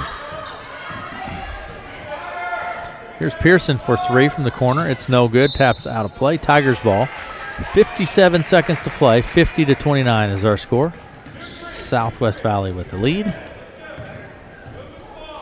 Jones takes it across the center stripe. Keely Jones. In the corner, Siebenecker for 3. It's no good. Rebound, Ella Johnson. Ella puts it up. No good. Rebound underneath by Timberwolves, and coming away now Pearson with the ball. Alyssa Pearson. Top of the key, pressure from Siebenecker. It's a to Paul. Tapped by Siebenecker. And Emily has just really played a great defensive game in her own right tonight, hasn't she? She's getting after it, that's for sure. She's had at least 4 or 5 steals tonight and a lot of deflections with her hands defensively, and just we see that from Emily consistently. Just all-out effort. Aggressive, very aggressive. She's got 14 points on the night. This could be the last possession for the Tigers here in the game. 23 seconds over to the left side to Keely Jones. Tigers. Natalie Johnson running jumper from the high post, no good. Rebound Templeton. Alyssa Pearson. I think that's going to be it. They're going to pull it out here. Yeah, I think so. Our final 50-29 will be our final. 50-29. Southwest Valley gets the victory. That's going to do it for the varsity girls play. We're going to step away quick, and we'll be back after this. No one succeeds alone. It takes support to get there. Sacrifices made by others. Wisdom learned and passed on. When your business is agriculture, you dedicate your life to supporting community, doing the hard work that helps all of us thrive. It's why at PCSB, we believe in supporting you. Your success makes our community succeed. PCSB, we believe in you. Visit us online at wearepcsb.com. Member FDIC. Yeah, go ahead.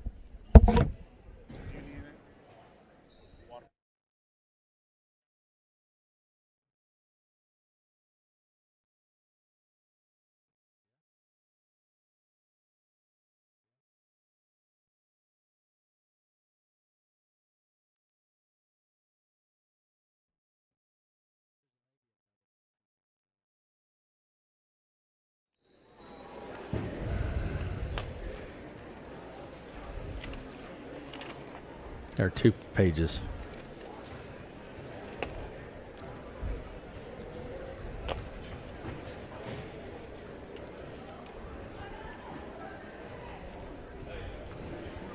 Waiting some senior night activities here.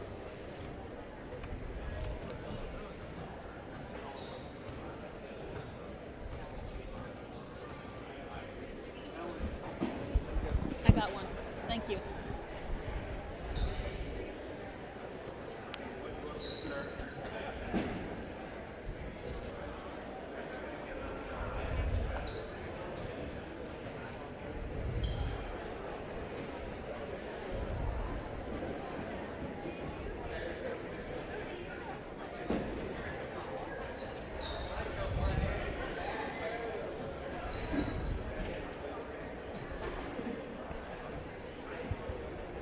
Welcome back, and I'm going to give you some stats. We are waiting for senior night for the Southwest Valley Timberwolves. Haley Randall, 31 points and 7 of 7 from the foul line. My goodness, what a ball game. Maddie Bevington had 3.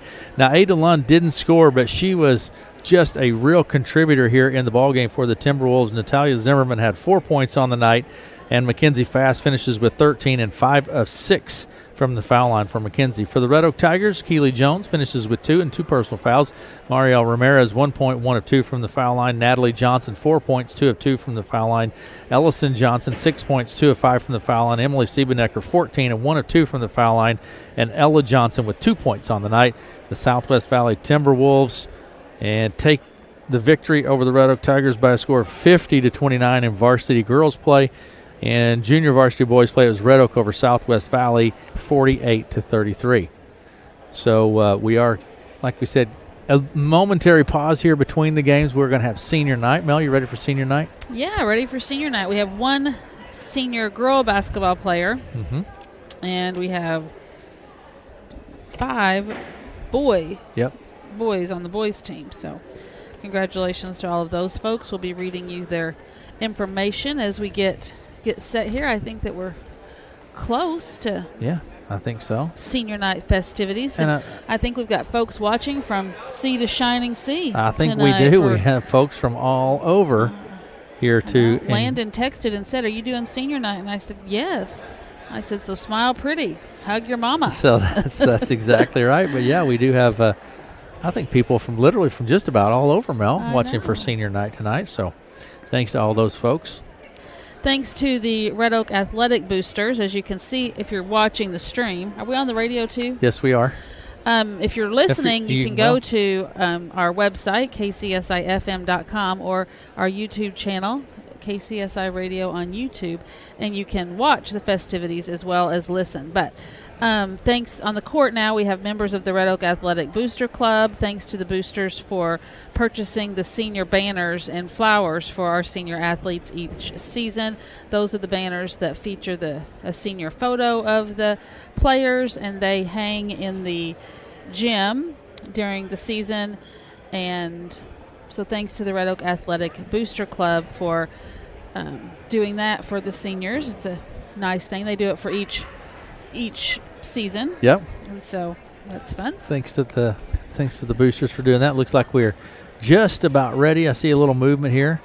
And there we go. Just about ready for senior night to begin. Thanks to Mr. Erickson for getting that orchestrated and organized. And we'll get underway when we start. The first senior that you'll see will be Miss Ella Johnson, and Ella is the daughter of Darren and Alicia Johnson. She's been involved in FFA, speech, varsity choir, student council, National Honor Society, basketball, and cross country.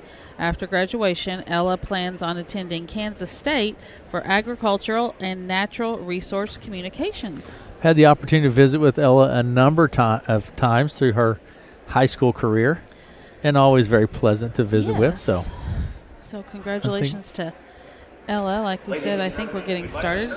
So yeah, I think we are going to.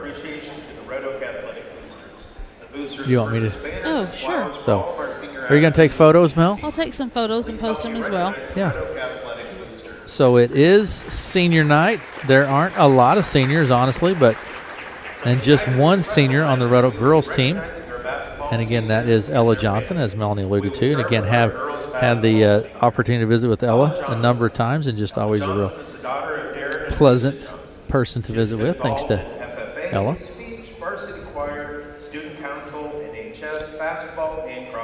And again, and I think Melanie probably will post this stuff a little later as well. And we do have, thank you, Matt.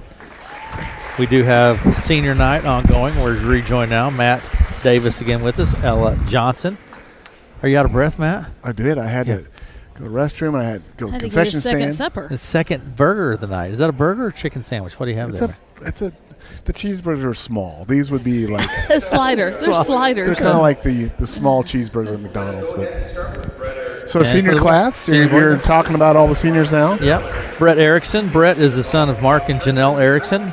He's been involved in cross country, basketball, tennis, baseball, student council, FCS and Inman Buddy program and is a member of the National Honor Society. After graduation, he plans to attend college and continue to play baseball. That's Brett Erickson. What's great about Brett is that Brett has, I've always said it's not what you achieve sometimes, but what you overcome. Absolutely. And Brett has overcome some serious injuries. It's so good to see him have a nice senior year. Absolutely. Landon Gigstad. Landon is the son of Ann and Jeff Gigstad. He's been involved in basketball, baseball, tennis, soccer, choir, mini singers, 4-H, and volunteering at his church. After graduation, he plans to attend a 4-year university and study marketing. And I like about Landon and the Gigstads, they are so helpful in the community. Landon has such a good spirit about community. He helps me with a can play special needs baseball league and basketball league. Just a tremendous young man. Tyler Myers. Tyler is the son of Kerry Myers. He's been involved in football, basketball, and soccer. And after graduation, he plans to become a carpenter or go into law enforcement. And what's great about Tyler is Tyler came out for basketball his senior year. Yes, he wanted to give it a shot, and he's been a good teammate. He's played some JV. He's enjoyed the game of basketball his senior year because you don't get a chance to do that a lot. Braden Sifford. Braden is the son of Jamie and Melanie Sifford. He's been involved in basketball and track. After high school, he plans to attend a 4-year university and major in finance. Braden Sifford. And here's a little something special about Braden.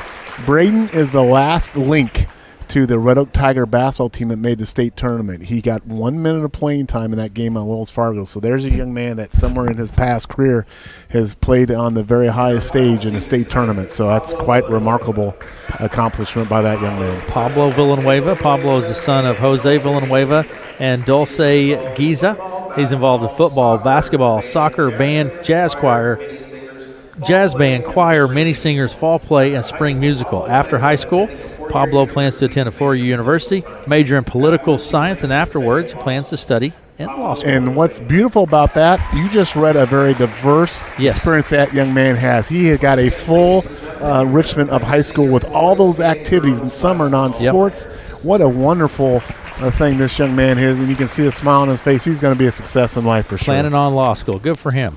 All right, Matt. Who we got here in front of us? The one and only head coach of the Red Oak Tigers varsity growth program. Theo's dad. Coach Tristan Johnson. Theo, Dad, you have remarkable patience because, the game was a little bit strange there in the first quarter. I thought it settled in there, but your team came out and held them to 15 total second-half points. Yeah. I thought you really came back out of halftime and really fought hard. Yeah, basketball's a game of runs. I thought the first half we kind of, we struggled a little, some adversities. We faced a little adversity, and we battled through. And then the second half, I thought we played well. We were kind of a little slow on defense the first half. We weren't running to our spot. We were kind of shuffling a little more than running, and we kind of challenged them at halftime, and they came out and they ran hard. And you put that press on in the second half. I thought that great. I would imagine it's tough for your girls to want to play 4 quarters of press. It's just too much energy-wise, foul risk to do that. It is. I think they want to press a little more, but I just don't think we have the depth to do it right now. We don't practice it Mariel enough. fouled out. Did Ellison foul out? Yeah, Ellison fouled out. Two players. I think that may be the first time this season you've had 2 players foul out. It is. Coach? Yep, it is. And we've talked a little bit about being a little more aggressive, and some of the fouls are going to happen when you're aggressive. You're going after things, I can't fault them for fouling out. Let's talk about your senior Ella Johnson. Gets a start tonight, gets a bucket right away, gets a couple rebounds, and that's so good to see her to get some reward for that. Yeah, she's she's battled through a lot of injuries in her career. She hasn't had a lot of playing time because last year she sat out because of her knee. She rehabbed. She was hoping to get back towards the end of the season, and then she didn't meet her goals, and they held her out a little longer. And then this summer she wasn't allowed to do some stuff because of it still, and she's battled through adversity all of her career for basketball. She stuck it out. She plays hard. I was very happy. I don't think you could draw it up any better to get her the first 2 points of the game go to her on senior night. It's awesome for her. That might have been her only bucket on the year, I think. I don't know if she actually scored a bucket. I know she can free throw, but it's sometimes it's what you overcome and not so much what you achieve, and she's certainly one of those that's overcome a lot. He said, so, Coach, you get down to playoffs. The next game will be, I think, in Harlan Saturday night. So, we have commented throughout the year about individual players improving their skill level, the development. We have just seen Anna Torres comes to mind, Emily Siebenecker.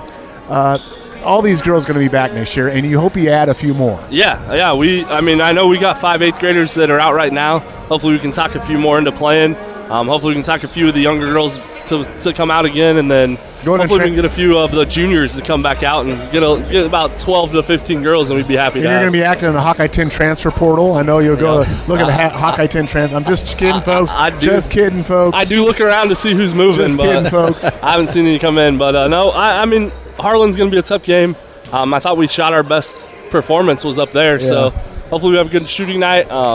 They're a good team. It's going to take a perfect game from us to even stick with them a little bit, but we'll fight all the way till the end, and then hopefully this summer we can build a little more with some depth and get back to a little more of our style of basketball. So. Absolutely. Very good. Well, Coach, we'll see you. Thank you for coming up, Coach. Appreciate it hanging around. Yep, thank you. Head coach of the Red Oak Tigers, Coach Tristan Johnson. Our thanks to Coach Johnson for always coming up and visiting with us. Let's take one quick break.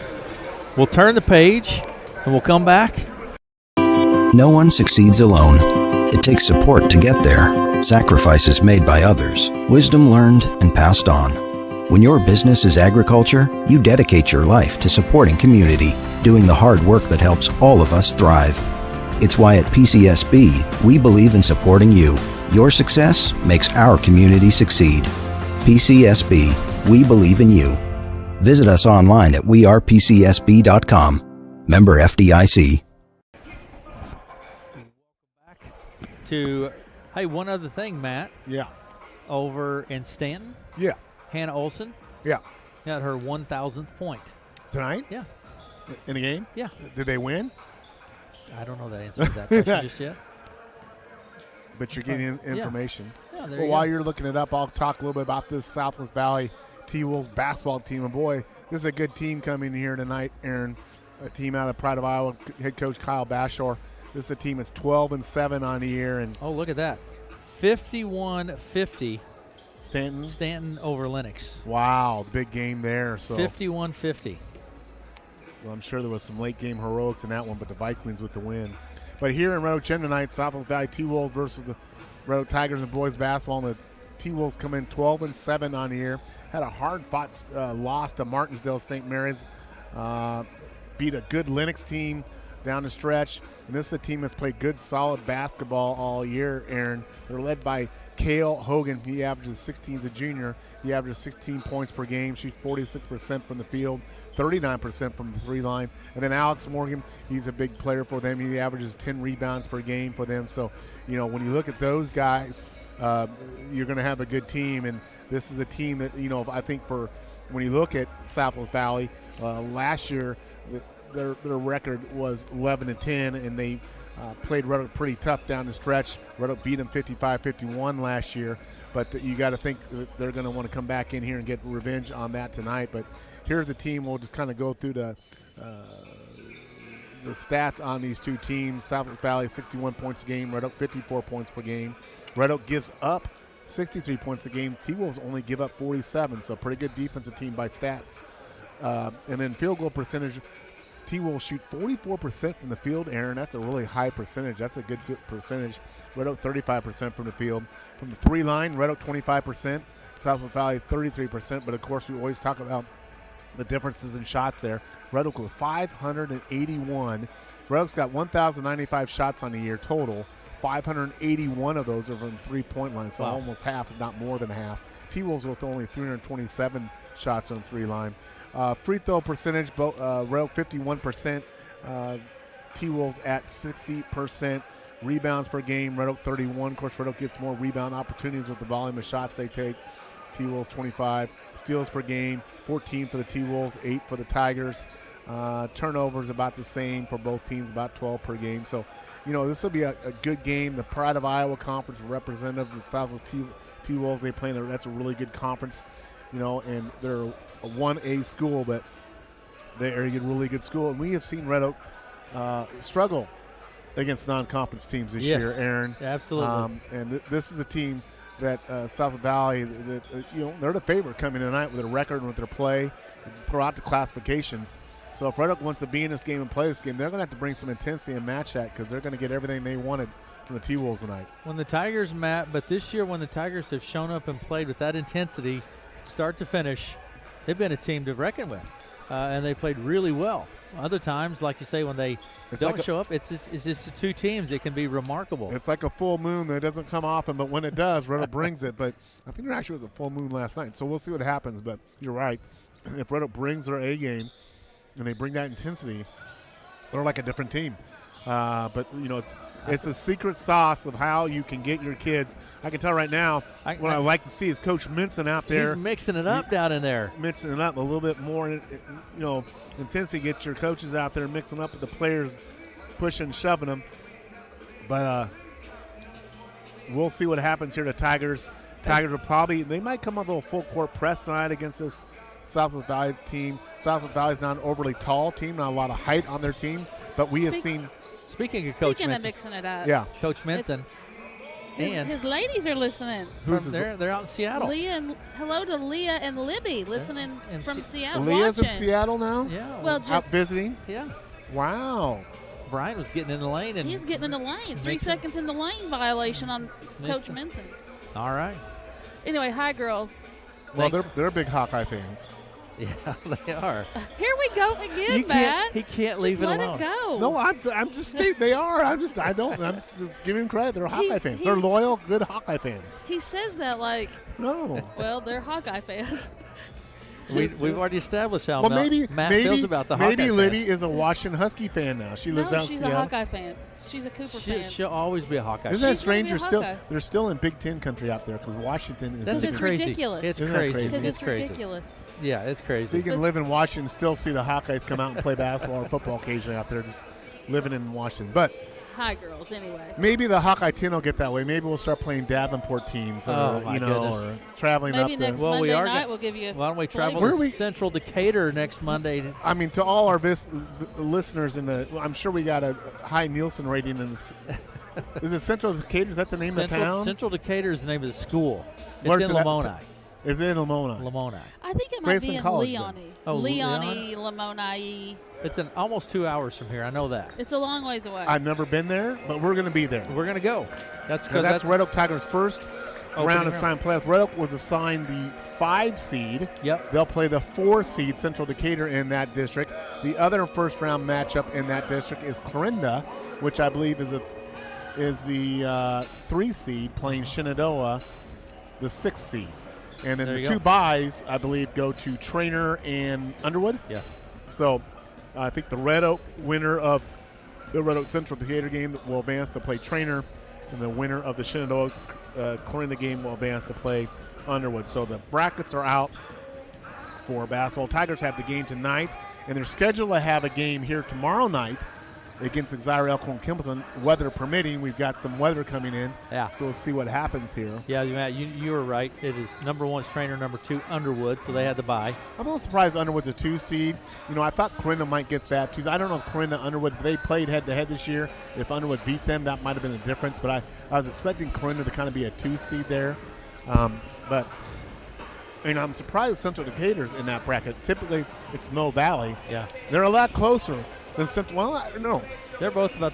Mill Valley's about an hour and a half It's from out here. there. There's some similarity there. But but usually Mill Valley's in that district for the last 2 or 3 years, and that's not the case. I don't know how they make those adjustments. Maybe Mill Valley dropped down a classification anymore. I don't know. Maybe they're 1A. But regardless, the brackets are set, and we're going to have playoff basketball here mid-February. It starts rolling, and they work their way down to the state tournament in the morning.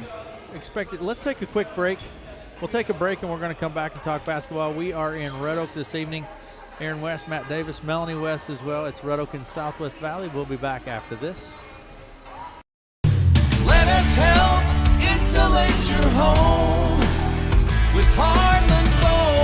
No matter what your insulation needs are, Heartland Foam Insulators is your go-to company. From removal to blow-in to foam, they are ready to go to work for you in any type of building, whether it be an existing house, new construction, a metal building, commercial building, or a unique project. Call Heartland Foam Insulators today at 712-623-4515 or heartlandfoam.com.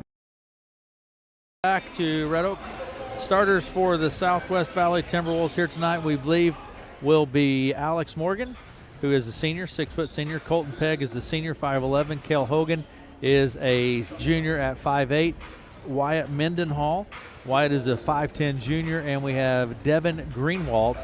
And Devin is a senior, a 6-foot senior. That's who we project will be the starters. We'll get that officially here just in a bit. Let's say Hogan averaging 16 points a game, Morgan 15 points a game, Mendenhall 10 points per game. So that's a good – many times we talk about having kind of 3 scorer options. And that just statistically looking at what the T-Wolves have, they got 3 scoring options. And it's really that third kind of option that we have seen so much make a difference. In fact, those games you mentioned where Riddle comes to plays, they usually get other guys other than Montgomery or Sifford stepping up scoring. So that's a key to consistency of the team. So to see those 3 guys kind of in double digit scoring is a big thing for the T-Wolves. Absolutely. And reserves for the Timberwolves tonight will be Walker Bissell, a sophomore, 5'8". Evan Fast is a 5'10 junior. Quentin Corden is a 5'11 senior. Ethan Johnson, sophomore, 5'8". Theron Mullen, a senior, 6'1", and Case Schaefer, a sophomore, 6'1". For the Red Oak Tigers, starters we believe will be Carson Roeder, sophomore, 5'9", Braden Sifford, a senior, 5'10", Brett Erickson is a senior, 5'8". There might be a change with senior night. I don't know, but this is what we think at the moment. Landon Gigstad, a senior, 6'4". Reese Montgomery is a sophomore, 6'5". Reserves, Mason Fisher, junior, 5'10". Weston Cowles, a 5'10 sophomore. A.J. Beeson, a freshman, 6-footer, and a good three-point shooter. Ethan Faust, a junior, 6'4". Dylan Ryberg, a sophomore, 6'5". Tyler Myers, a senior, 5'10", and Pablo Villanueva, a 6-foot senior for the Red Oak Tigers. So like I said, Red Oak wins this game last year, 55-51, but different team this year. Red Oak's without those senior guys, DeVries and Gillen, and the T-Wolves are a little bit more experienced team this year. So this is going to be a good one here tonight, Aaron. And, you know, I said, what do you got to play for? We got to play for you a win. You know, for the Tigers, they're 6-13 on the year, not the record they wanted to have in the year. So pick up a W here. If you play tomorrow, you know, you may not play tomorrow night. You may, I mean, there's a possibility that game doesn't happen tomorrow night. So you want to build some momentum and being going in a good frame of mind with playoffs from the Tigers' perspective. And I like that draw for the Tigers, by the way. I don't personally like driving all the way over to the other side of the world for it with you, but as you would with me. But I think it's a good draw. I just don't know how many times I'm going to have to stop and get a pop, and then you need some gum. It's going to start at Stanton. And then we'll stop. Pull in here, stop. Well, I just need a pop. Pull in here. I need a sandwich. He's going to have to go to the bathroom. Ice cream. The one, then it's ice cream. Can we get ice cream? Well, I don't know what's between here and Leon. Bedford? I mean, there's a college in Leon. No, that's Lamoni. That's Lamoni. But anyway, that's a good draw for him. Central Decatur, I don't know anything about him. But I think it's good for Red to play a team they've never seen before and a team that's never seen them, as opposed to maybe playing Clarinda. I was hoping they'd get another shot at Clarinda. But, you know, play someone new kind of makes some sense, I think, for them. And I think that Shenandoah-Clarinda matchup's interesting because Shenandoah's kind of an up-and-coming team here. But you got to think that, you know, those guys are heated rivals. So someone's season's going to end right there. But, yeah, for the Tigers, get some momentum here going. T-Wolves keep this thing rolling. I'm not sure who the T-Wolves, we'll have to find out who the T-Wolves in their bracket, who they're playing, but they've got some momentum here. They got some players, and they want to make a little run here on this in their district play here. So games matter, Aaron. I don't care if it. I think, Matt, you know, you said, what do you play for? What are you playing for? I think anytime you step on the court, you play to win. It's just, you know. And an opportunity to play. I mean, you don't have an opportunity to play a lot. You know, there are seniors tonight that their season is wrapping up rapidly here, so you play and play hard. It looks like looks like Theron Mullen will start for the Timberwolves. So those will be your starters. For the Red Oak Tigers, we will have a bit of an altered schedule, it looks like, or altered starters. Pablo Villanueva, a senior, will start. Braden Sifford, a senior. Tyler Myers, a senior.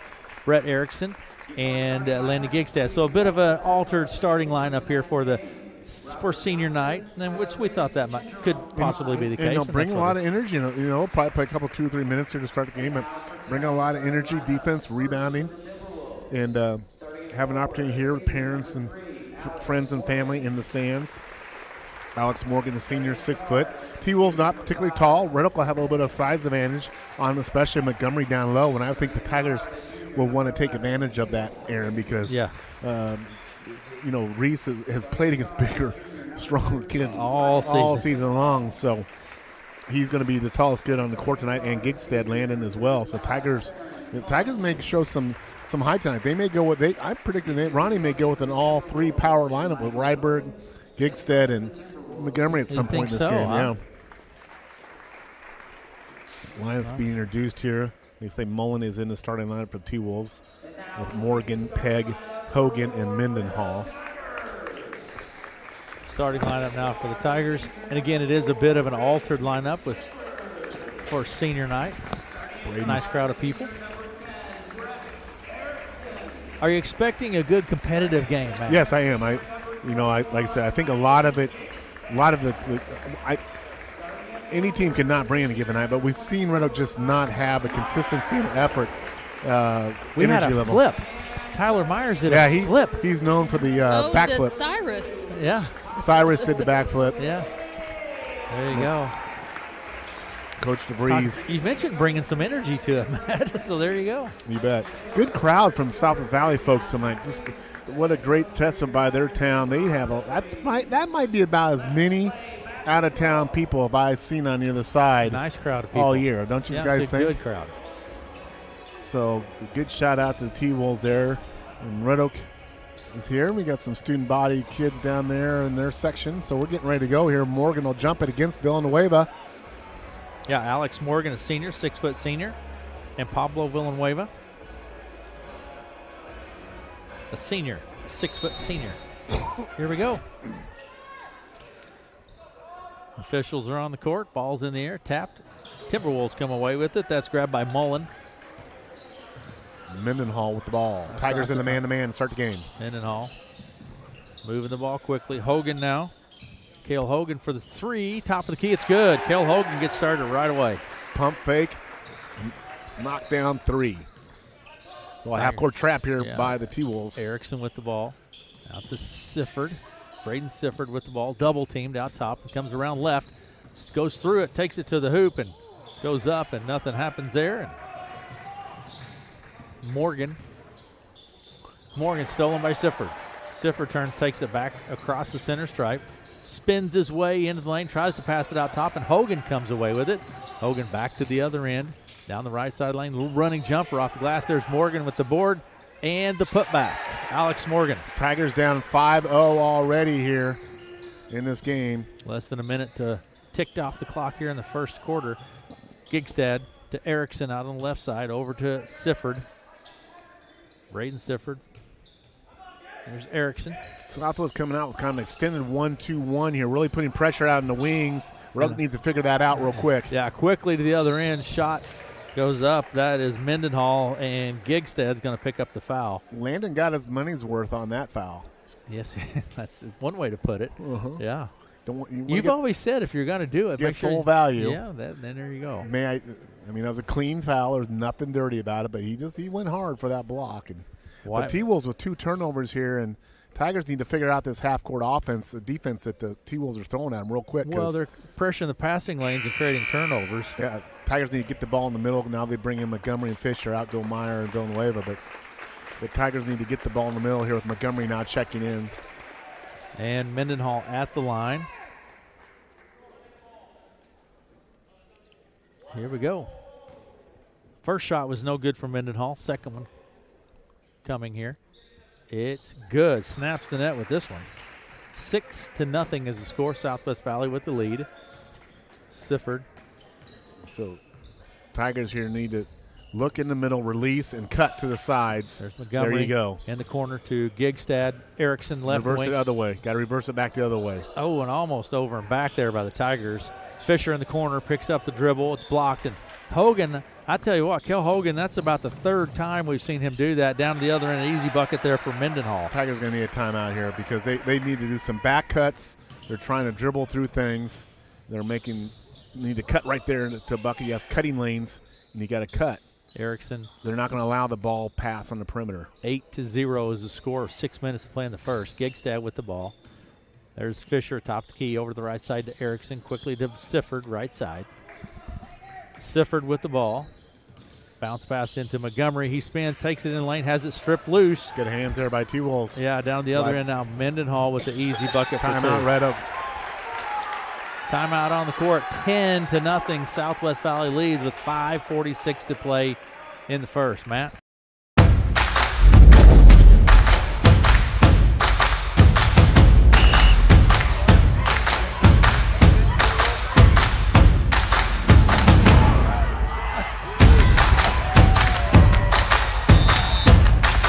When you go home, you'll feel good about what you did, and you're doing it for the kids. If they don't have us, they don't have these games.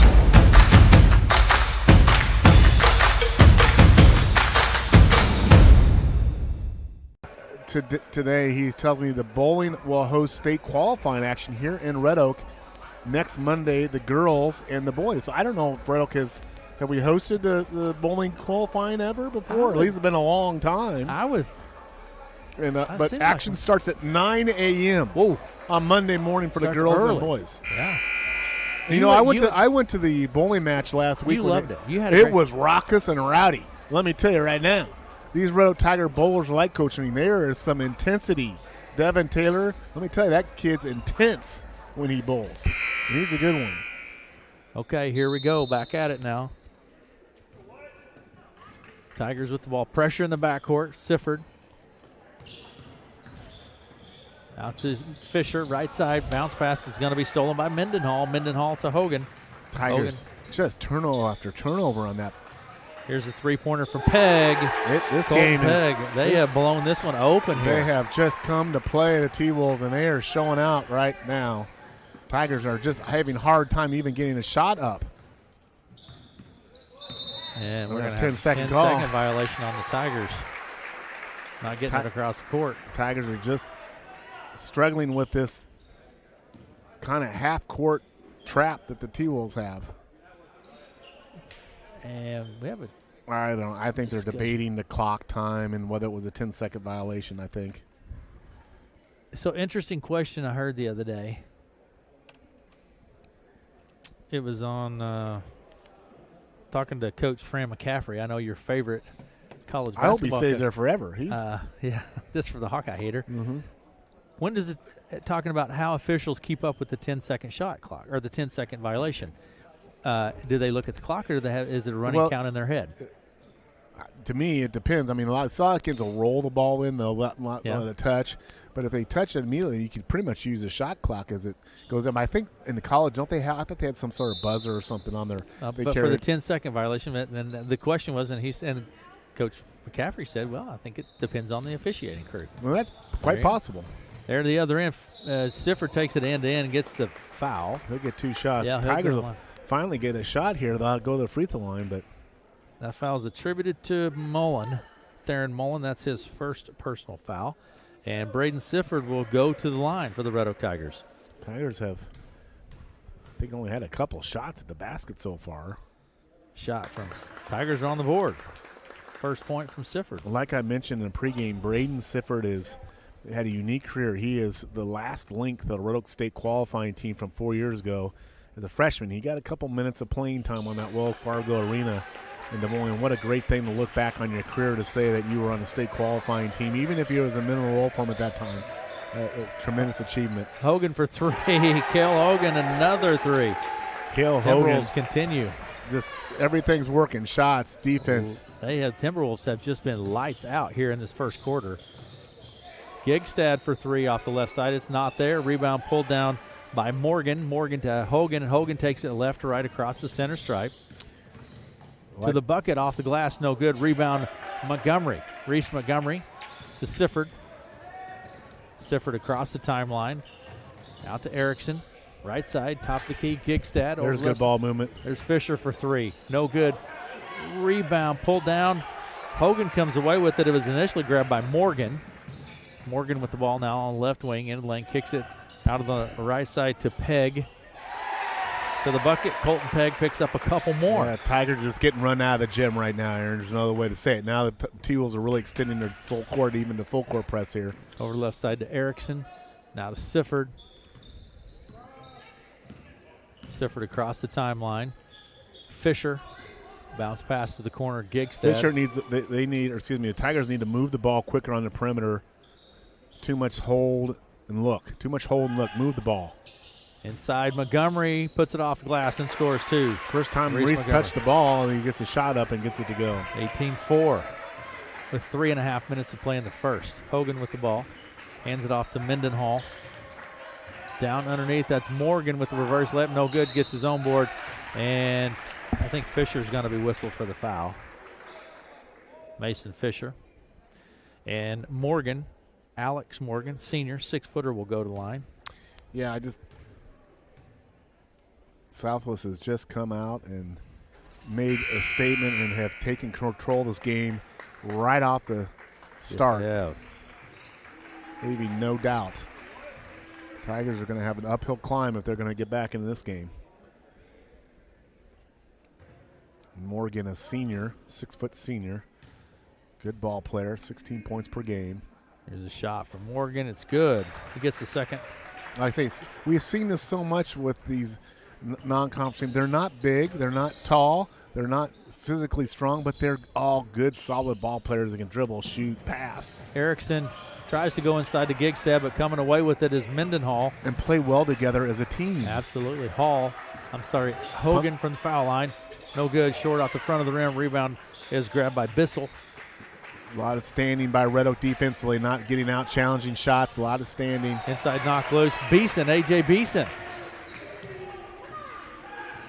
Now Sifford, right side Erickson. Out to Sifford. Swing the ball.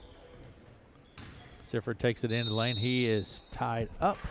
Jump ball. We'll stay with Red Oak here, but Tigers need better ball movement offensively, more cuts, some back cuts, a lot of standing offensively. Red Oak just needs to pick up their energy level, Aaron. I don't know. Maybe that's just the best way to summarize it. Yes, absolutely. Out to Beeson, center circle.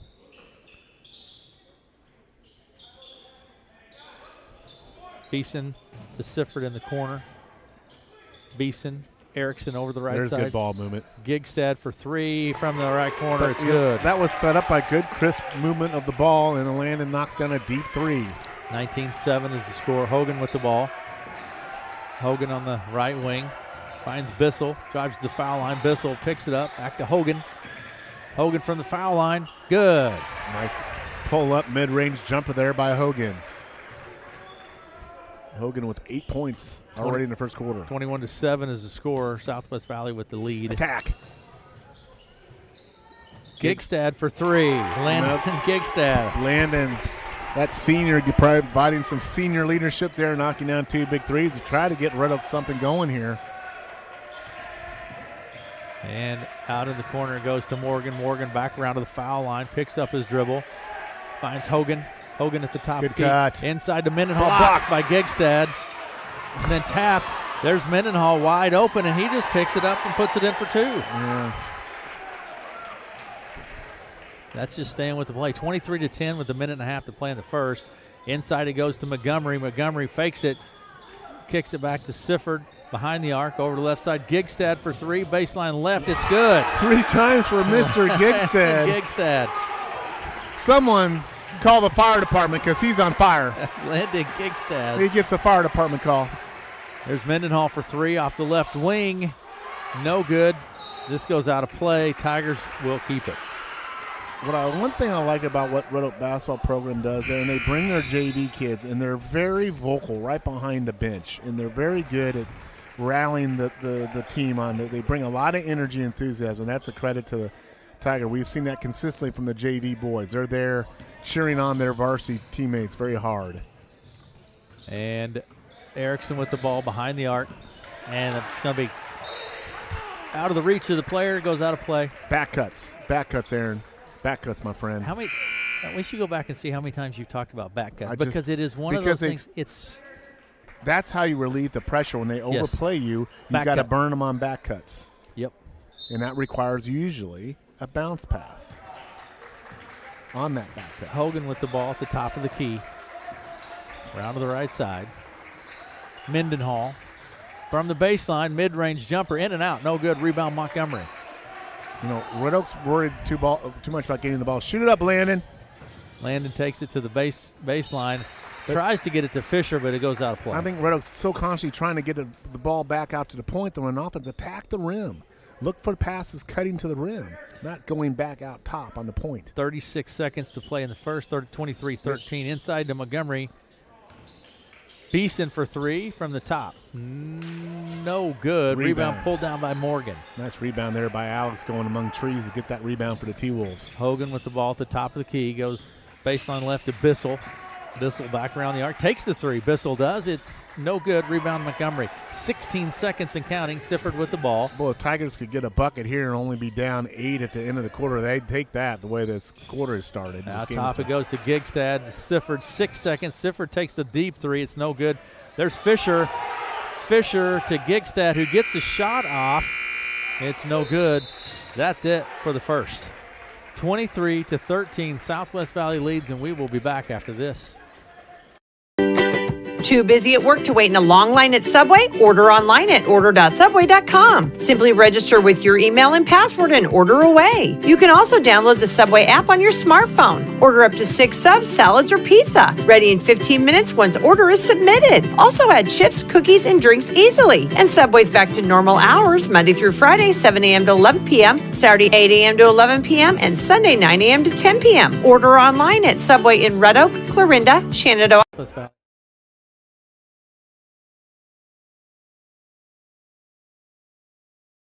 Subscribe to the KCSI Radio YouTube channel today. Interviews, parades, events, contests, and more. Subscribe to KCSI Radio on YouTube and get notified every time something fun happens.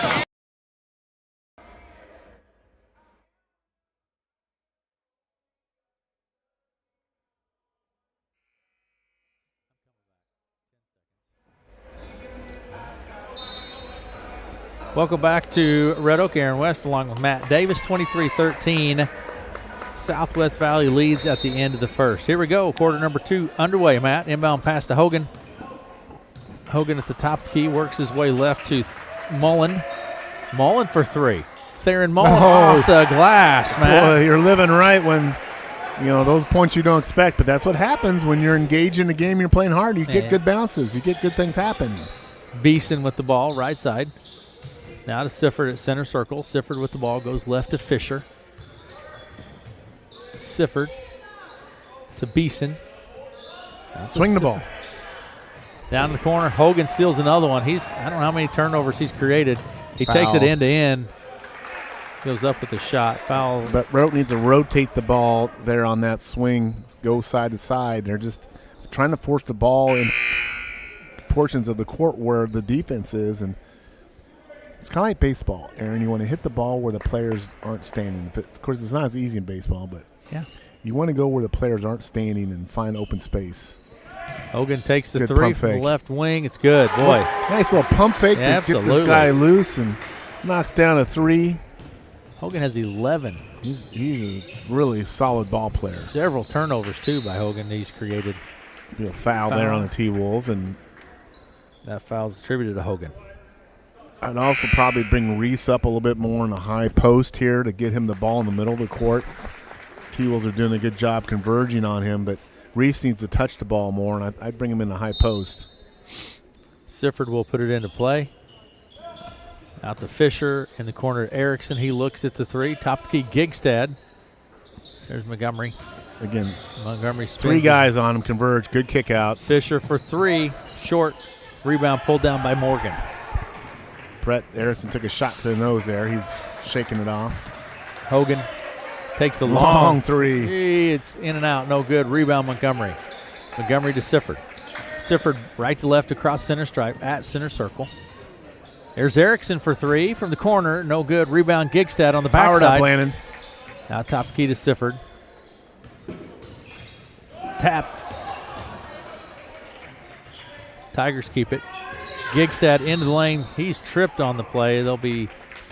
Tigers just, give credit to T-Wolves. They are really actively challenging defensively, but Tigers are just struggling in their offensive set, Aaron. They knocked a few 3s down there, but they're just not consistently running their offense and handling this defensive pressure from the T-Wolves as of yet. Fouls on Mendenhall. That's his first. Beeson to Sifford in the corner, left side. Pressure from Mullen. Out to Gigstad in the corner. Spacing, Fisher. Space. There's a good pass. Montgomery just loses the handle on it. Hogan picks it up. Hogan left, right across the timeline. Down to the blocks. Kicks it out to Mendenhall into the high post.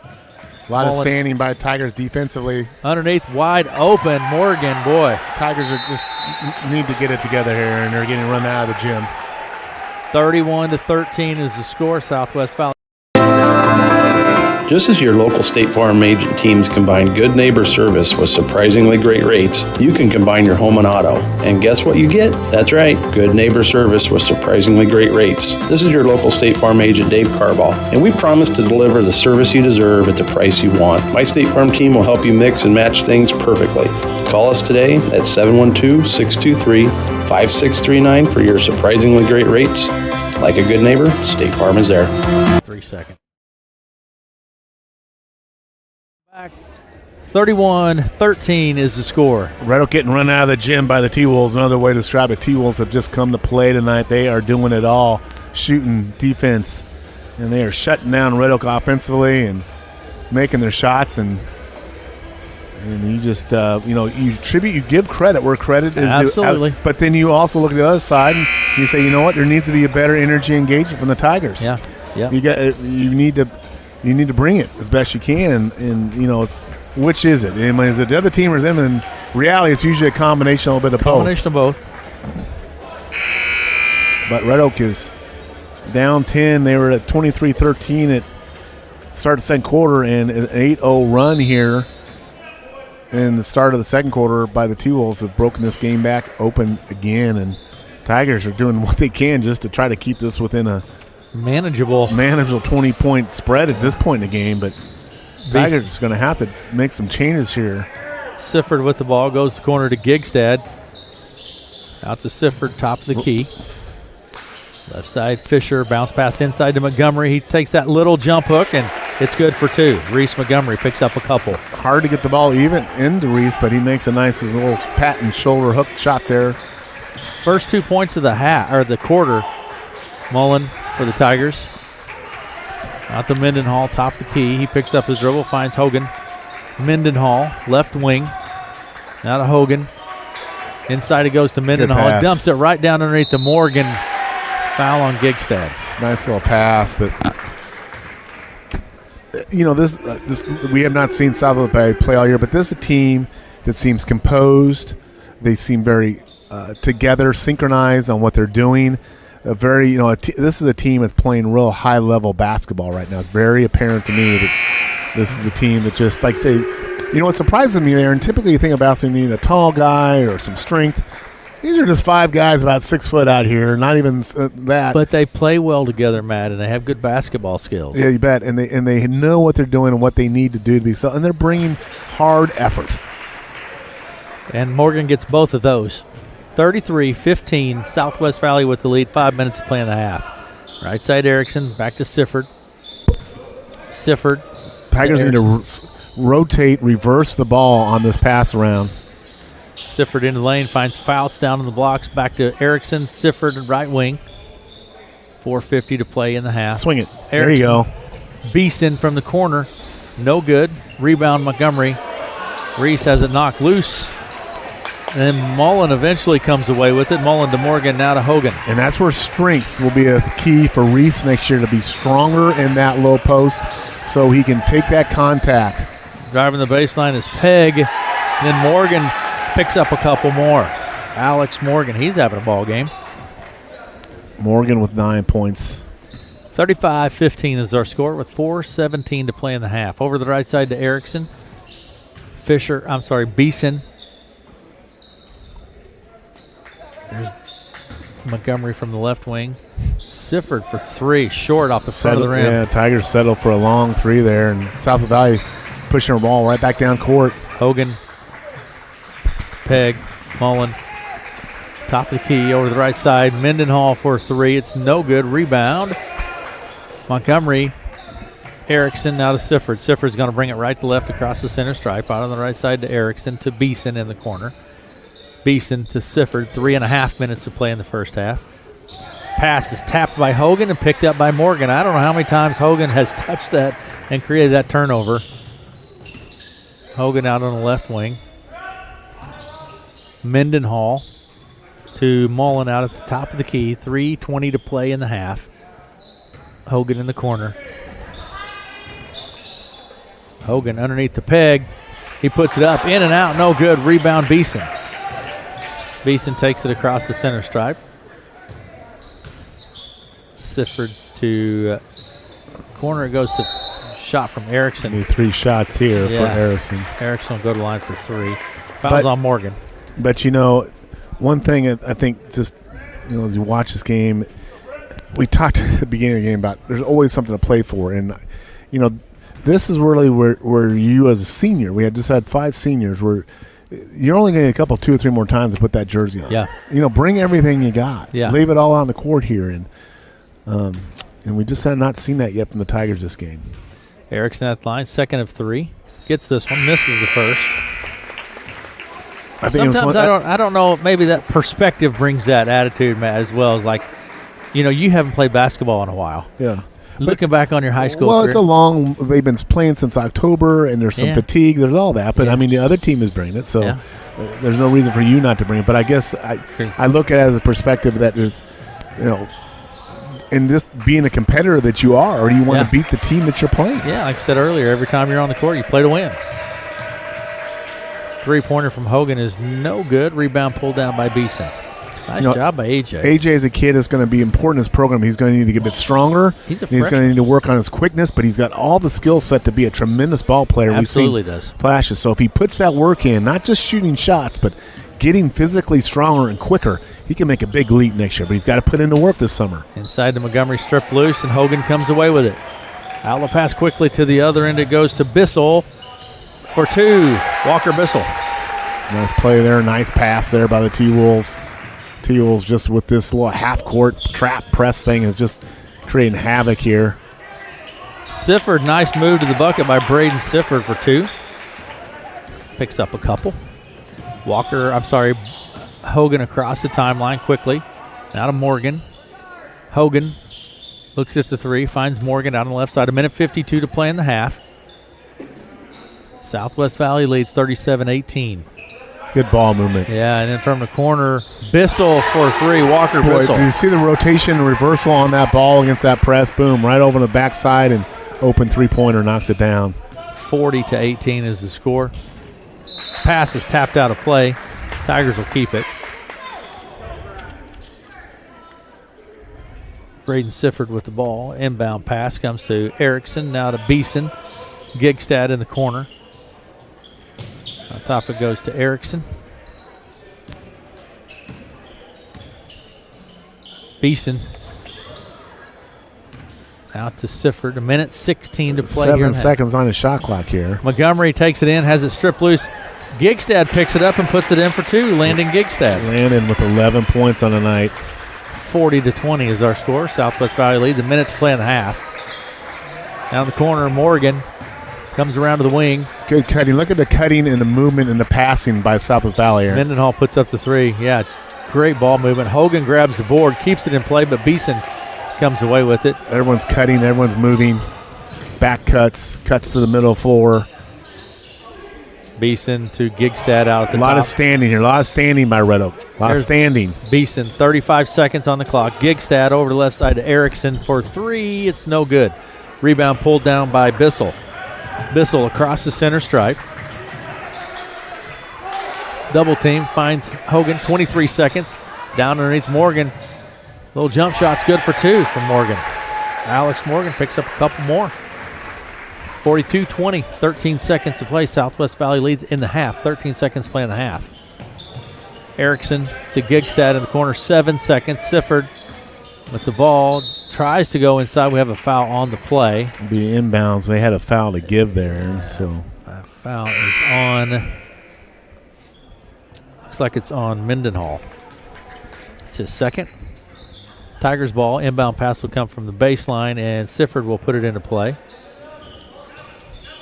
Gigstad from the top of the key, off the glass. That's it for the first half. 42-20 is our score. We'll take a break, and we'll be back with some stats after this. Welcome to TNT Ford, your local automotive resource in Red Oak, Iowa. Under new ownership, we're committed to providing an even better dealership experience. We have a massive inventory, including a great selection of new pickups. Explore our lot, where you'll find a variety of vehicles basking in the sunset light. Whether you're in the market for a rugged truck or a stylish sedan, we're here to help. Visit TNTFord.com to find your perfect vehicle today.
Red Oak, Aaron West, along with Matt Davis and Melanie West as well.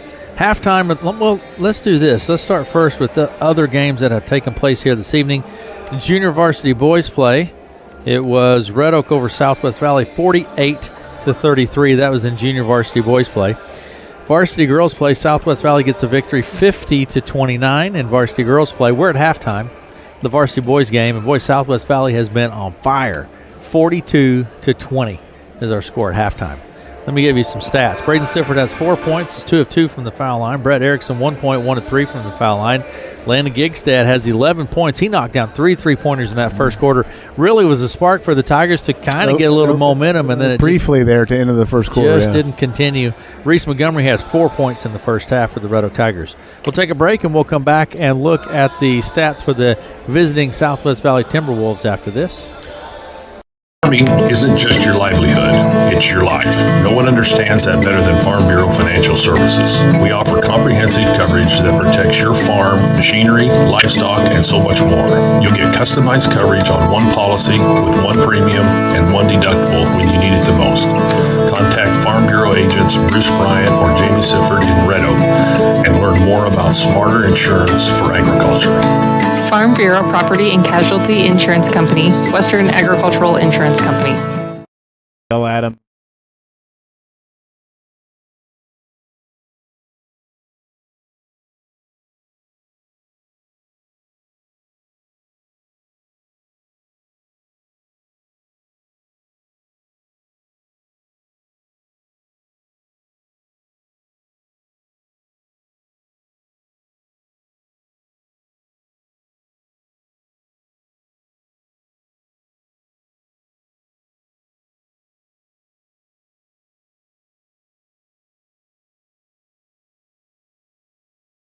.20 is our score. Let me tell you some stats for the visiting Southwest Valley Timberwolves, and they have just a fantastic half of basketball, Matt. 5 points for Walker Bissell, including 1 3-pointer. Alex Morgan has 11, 3 of 4 from the foul line. Colton Pegg with 5 points. Cale Hogan has 11 points and a number of steals for Hogan. Wyatt Mendenhall with 7, 1 of 2 from the foul line, and Theron Mullen has 3 here in the first half. Lights out first half for the Southwest Valley Timberwolves. Yeah, credit where credit's due. Southwest Valley has just played well. They're a good team. This is a team that's looking to gain momentum at the end of the season, and they don't want their season. They want to make a deep run and do things. And it's very apparent what they showed. And quite honestly, Red Oak just needs to bring more involvement, engagement, and show effort, and have a commitment to carrying to want to play hard here to end the season. And so you give credit where credit's due, but you also recognize that Red Oak can do much better. Yeah. And I know Coach DeVries, we have had so many discussions with Coach DeVries about this team where we even alluded to it in the beginning, which, we have seen Red Oak occasionally bring it, and they're a completely different team when they're engaged for whatever reason it is. Yeah. And they play hard. We've seen this team reach heights that, just really with their play levels, like, man, this is a team that could challenge for a district play. Now, there are going to be nights every once in a while where you don't have it.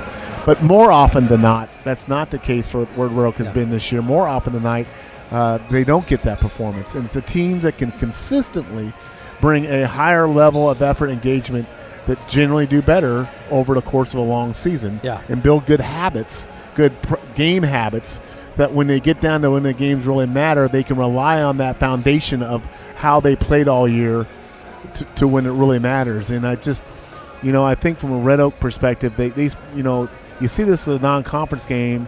It's so much more than that. It's a game that states how you're playing it down the stretch. They may have a game tomorrow against Exira, and then you go play in Central Decatur. These are the biggest games of the year.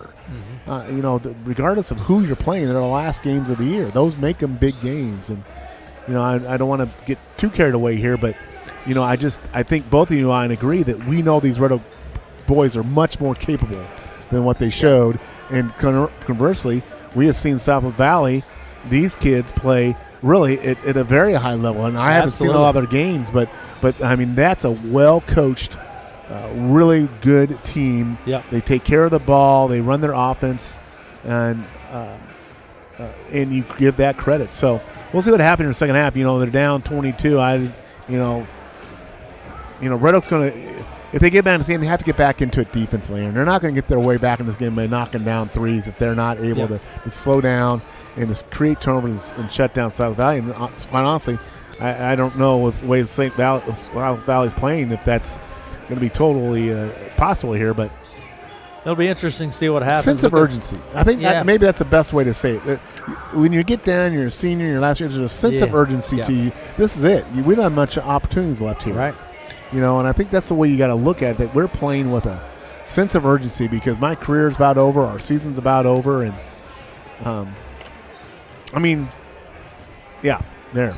I'm done. Can you recap the girls? You'll be in action. Yes. There's wrestling this weekend. And bowling? No. Bowling is next Monday. We have wrestling this weekend. There's boys wrestling at Glenwood Saturday to go to state. Yep. But I think there's Hawkeye 10 bowling this week conference, isn't it? I thought we did that already. No, not Hawkeye 10 bowling conference. I think the Hawkeye 10 bowling conference. Coach Nordine, Fly Eagle Fly, is listening in. He'll let me know. He mentioned that the regional qualifier, but I think the Hawkeye 10 bowling conference meet is in Harlan or Denison this Friday or Saturday. But that's next Monday. So this week still we will see about Exira. There was a chance that might happen. What happens with the weather? Yeah. And that's a boys-only game. That's a boys-only game scheduled at 7:30, but maybe earlier, maybe who knows. And then Saturday day, you can go watch wrestling in Glenwood. Saturday night, you two will head to Harlan for a girls' game. Yes, we are. And I talked to my agent. So we're on the road again. My producer. Yeah. And boss. And then Monday. We haven't really had long road trips this year. No, it hasn't been bad at all. It cycles. 1 year's a road trip. So I asked Darren, I'm like, what time are y'all going to leave? Where are y'all going to eat? Didn't I? She did. For which game? Harlan. I don't know. We'll have to find a spot. But anyway, lots going on. It's kind of, you think it's winding down, but just when it winds down, you have there's more golf and tennis and track and soccer. That's next. That's coming. It's coming right around the corner. We've had tennis meets at the Y. I think a lot of people don't realize how busy our tennis center gets in the February, March. We had Doane College in this weekend. We saw a Grandview bus there. Grandview's in. We've got, I think, Simpson coming in. Northern Missouri State. We have several USTA tennis matches which draw people from all over the region. It comes in. Now, you had a big USTA tournament here just a few weekends about ago. 60 kids under age 18 that came from all over Kansas, Nebraska, Minnesota, you name it, Missouri. to play in this USTA regional meet. And without question, they just love the Y and the tennis facility in the town of Red Oak. It puts Red Oak in such a good light when people can come in and see Red Oak. Just like the girls wrestling tournament. What amazing job the wrestling community did, led by Erickson and Coach Podliska, putting on that regional girls wrestling meet a couple weeks ago or a week ago. Just all those people, and it went so well and so smoothly. Just those all are such good things for Red Oak. Coach Nordine, the Hawkeye 10 tourney is Friday in Council Bluffs. There you go. Thanks, Throwing Coach. rocks, knocking down sticks. That's what he told me. That's his. Leave it to Coach Nordine. Sounds like the Tigers in the first half here, throwing rocks. I love it. Back at it now. Tigers with the ball. Sifford at the top of the key. In the corner to Fisher. There's Erickson for 3. No good. Rebound Montgomery. There's a good rebound by Reese. Gigstad drives the baseline. Good puts shot. up the jumper. No good. Rebound Mullen. Theron Mullen. Tigers took a long time in that locker room, Aaron. They were very late coming out, so I heard there was much disgust in there. Mendenhall with the ball. Hogan out top, it goes to Mullen. Into the lane he goes. Running jumper off the glass is good for 2. You know, Mullen doesn't look like your vintage basketball player, but he's 2 for 2 from the field, and the shots he takes are shots he's capable of making. Erickson, good ball movement there. Gigstad from the left elbow, blocked. Grabbed by Morgan. Morgan to Hogan. Hogan right to left across the timeline. Right side, Morgan with the ball. Mendenhall from the corner, no good. Rebound, Gigstad to Sifford. Sifford across the center stripe. Right to Erickson, in the corner to Fisher. Sifford. Tigers need to rotate the ball on the backside. Gigstad's open here all night long. Sifford for the long 3. No good. Rebound, Morgan. Morgan to Hogan.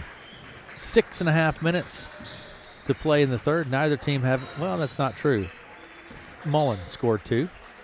Hogan out on the left wing finds Mendenhall. Nice move to the bucket, and it's good for 2. He found an open space. He was looking, cutting, but he got it by movement. In the corner goes to Erickson. He keeps it in play. Sifford into the lane, spins, puts up the layup off the glass. There's Montgomery with the shot, no good. Rebound Morgan to Hogan. Hogan quickly across the timeline to the top of the key. Spins from the left elbow, puts up the jumper. It's good for 2. A spin, a pump fake, a mid-range. Man, what a shot by that kid. Hogan, 2 more. 48-20 is the score. In the corner goes to Fisher. Sifford to Gigstad. Out to Sifford. Right side, Erickson. Stolen by Mullen.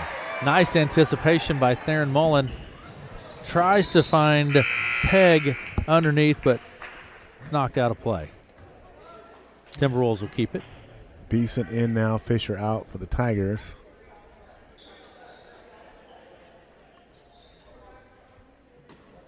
Inbound pass will come from Mendenhall at the baseline out to Hogan. Cale Hogan with the ball. Mendenhall, top of the key. Back to Hogan. 5:20 to play in the third. There's Hogan for 3. My goodness. Tigers are down 31. Running clock almost going to be occurring here. We're going to get a timeout. Out on the court. And we'll take it with them. 51-20 is our score. It's 5:09 to play in the third. Right back. Farming isn't just your livelihood, it's your life. No one understands that better than Farm Bureau Financial Services. We offer comprehensive coverage that protects your farm, machinery, livestock, and so much more. You'll get customized coverage on one policy with one premium and one deductible when you need it the most. Contact Farm Bureau agents Bruce Bryant or Jamie Sifford in Red Oak and learn more about smarter insurance for agriculture. Farm Bureau Property and Casualty Insurance Company, Western Agricultural Insurance Company. Back 51-20. Southwest Valley with the lead. Yep. You like this song, Matt? Juicy Wiggle. This make you normally play this when your team's making a run and you want to get the crowd into it. Southwest Valley crowd's getting into it. Yeah, they're having a good time. Southwest Valley running the Tigers out of the gym. And here we go. Coach Kip Got it going down there.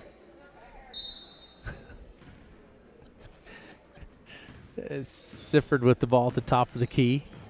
Right side to Erickson to Gigstad in the corner. Bounce pass inside to Montgomery. Foul on the play, I believe. That's the first foul on either team here in the second half. Yeah, that foul's on Mendenhall. That's his third. But other than that, no real foul concerns for the Timberwolves.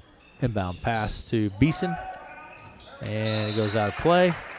Southwest Valley's, Tigers keep it.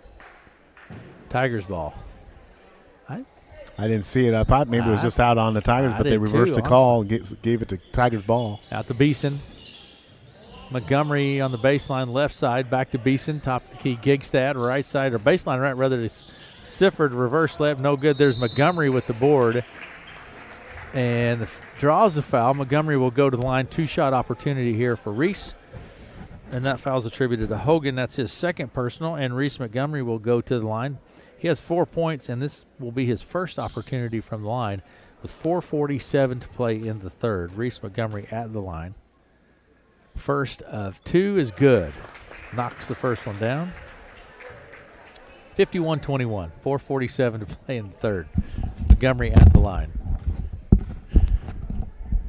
Here's the second one from Montgomery. No good. Rebound. That should be saved there by Tools. Play, and then Morgan just goes up and grabs it. Alex Morgan pushes it the other end, finds Mendenhall. Baseline left. It goes to Pegg. Out top, Sifford with the steal.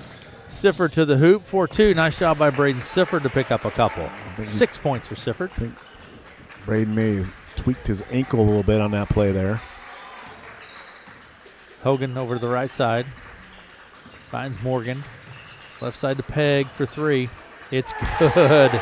Colton Pegg. He knew it was good before it even hit through the net. He was running the other way. 54-23. And it goes to Erickson, out to Sifford, over left side to Gigstad behind the arc. Here's the 3 from Gigstad. It's short. Morgan goes up and grabs the board.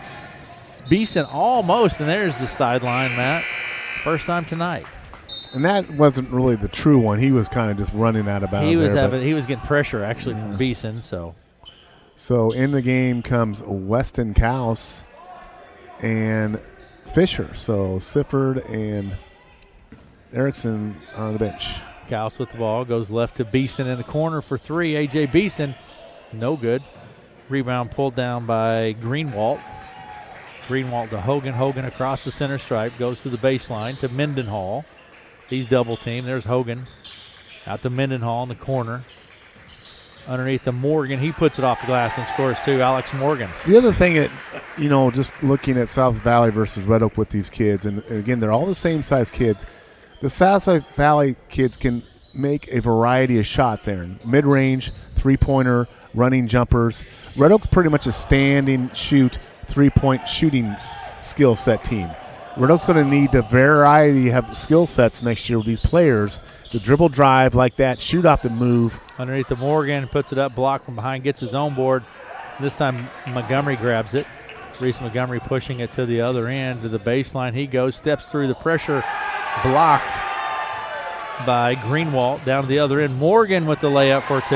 I believe now we're in a running clock situation. Yes, we are. 58-23. But my point of it is everyone has their kind of favorite go-to shot, a three-point shooter, but the more you can do, score in a variety of ways rather than just being a stand at the three line, look for a three-point shot shooter. Like Reese there, nice little duck-in move there. But you've got to have more tools in your kit than just being able to knock down three-point shots from a standstill position. Yeah, absolutely.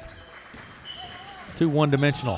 Hogan with the kind of the fadeaway jumper. It's no good, and we're going to have a foul on the play on Greenwald. I think, again, A.J. Beeson is a good kid. I think it has an ability to take a skill set and become a dribble drive, a mid-range shooter. He's hitting a lot of threes now because he's a freshman out there playing, but here's a kid that can work on that skill set, get bigger and stronger, and score in different ways rather than just shooting three-pointers. Down the corner it goes to Beeson. Out to Kaus. He drives into the high post, kicks it to Beeson in the corner. And there's a good little drive kicked by Fouts, A.J. Fisher, back to Fouts, baseline left. There's Montgomery from the High post. It's good for 2. Reese Montgomery. Nice little mid-range there. Ethan Fouts, another kid's got tremendous athletic talent. He needs to work on offensive shooting. Make himself a threat, and there's a travel. On the Timberwolves. So there's a lot of potential, I think, on these Tiger players, but they've got to expand their game beyond just coming in and practicing shooting three-point shots. There's so much more to the game than that, man. Yeah. Kaus with the ball at the top of the key, into the high post. Pressure and kept in play by the Timberwolves. Just tremendous hustle. Just effort. Goodness gracious. Bissell with the ball, finds Hogan. 1:21 to play in the third. Hogan with the ball. Hands it off to, I thought he did, off Mullen. Mullen around the arc, 1:12. 19 seconds on the shot clock. Mendenhall, high post, kicks it to Hogan for 3 off the left wing, and Cale Hogan, 3 more for the Timberwolves. They're at their game average right now, 61 points, and we're in the third quarter. Over to Fisher, stolen by Hogan. Hogan across the timeline, left wing, baseline left. Pump fake. Bissell underneath Bounce the pass. Morgan, right under the bucket for 2. Alex Morgan, 63-27, 35 seconds remaining in the third. Fouts to Beeson. Kaus for 3 from the top. It's no good. Rebound, tapped out of play. Tigers will keep it. Clock is running here, so that's probably. I don't know if the Tigers, have we had a running clock in the boys' game this year? Maybe once, maybe I think twice. Once, yeah.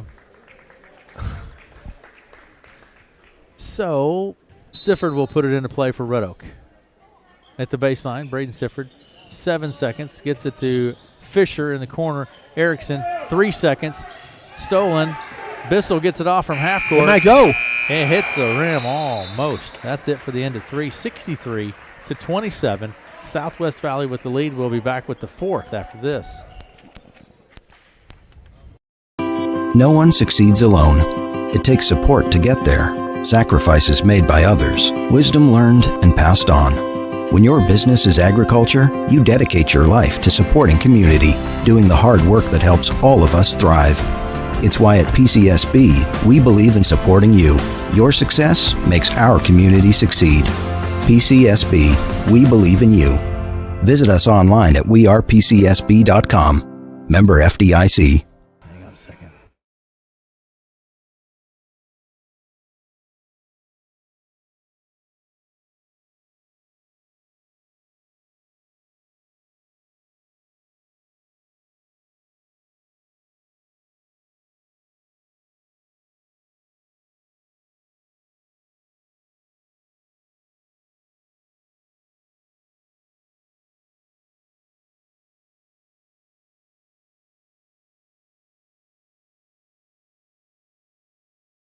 West along with Matt Davis, 63-27. Yeah, I just heard that right, Matt. Southwest Valley has just give credit. This is a team that is playing so well, so elite, and credit where credit's due. And Red Oak has just not had it tonight. Mendenhall with the ball finds Hogan in the corner, underneath the Morgan. Morgan puts up the jumper, no good. Fisher grabs it for the Tigers. Back left, right across the center stripe. Fisher, top of the key. Down to Gigstad, now to Erickson. Fisher. And bounce pass underneath to Montgomery. Out to Sifford. We're going to have a foul on. Kick or a foul? I think he kicked it maybe. Yeah, he kicked the ball. Tigers will have it. Nice effort. Yeah. It was running clock, so the clock will continue and will only stop on timeouts and free throws. So, top of the key, Fisher with the ball.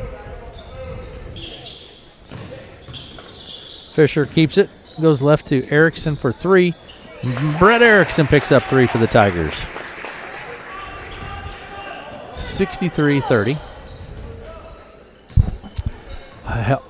Cale Hogan out on the right wing. Into the lane he goes. Out of Mendenhall from the high post. No good. Rebound. Mendenhall gets his own board. Finds Morgan, who takes it to the bucket off the glass. No good. Fisher grabs the board for the Tigers. Left to right, Mason Fisher.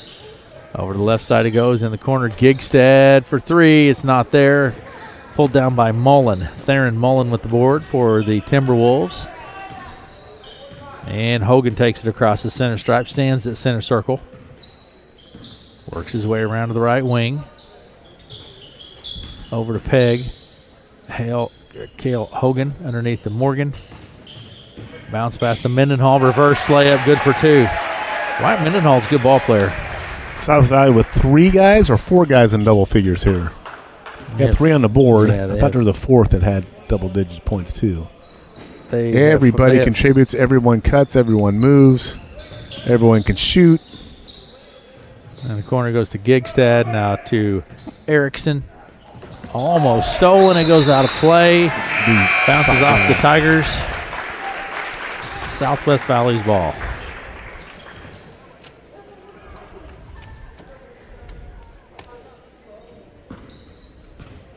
Inbound pass to Hogan. Down to Mullen. Peg with the ball. Hands it off to Hogan. 5:20 to play in the ball game. Running clock situation here. There's Mullen for three. No good. Out. Rebound Montgomery. Finds Sifford. Sifford's going to take it left to right across the center stripe. Pablo Villanueva into the game. Three-pointer. No good. Rebound Morgan. Yeah, I think at some point South Valley will clear the bench here. Is still going with their starters. 4:52 to go, up 35. Coach Basher is rolling with the starters here. Mendenhall goes right to Peg. Foul on the play. Is it Villanueva? Pablo picks up his first personal foul. Comes some more substitutions, Matt. 65-30. So it looks like all the teams, all the reserves are going to come in now. The running clock, 4:25 to go. Tigers will bring in their JV guys for the most part here, and South Valley bring in their JV guys as all the seniors go out. So 4 minutes going to game here, and the running clock. It'll be all the reserves here to get some playing time. All right. And the inbound pass will come from Fast. Evan Fast will put it into play. And top of the key, three-pointer from Bissell. In and out, no good. Rebound, Ryberg to Kaus. Down to the other end, Myers with the ball. Tyler Myers finds Kaus out on the left wing. Shot from Kaus is up. It's no good. Rebound, Rydberg spins, puts it up. No good. Rebound bounces out of play. And it is a continuous clock, so 3.5 minutes to play in the ball game here. Inbound pass comes from Fast to Bissell. Walker Bissell across the timeline with the ball. Works his way around to the right side. I'm not sure who number 23 is. I don't have his name. And Kaus to Beeson. Kaus drives the baseline underneath. A little jumper off the glass, no good. There's Rydberg with the board. Doesn't fall. Kaus underneath, still scrapping for it. Passes it back out top. Myers chases it down at the half-court line. Myers at the right side has it stolen. Nice job there by Fast with the left hand for two. Evan Fast.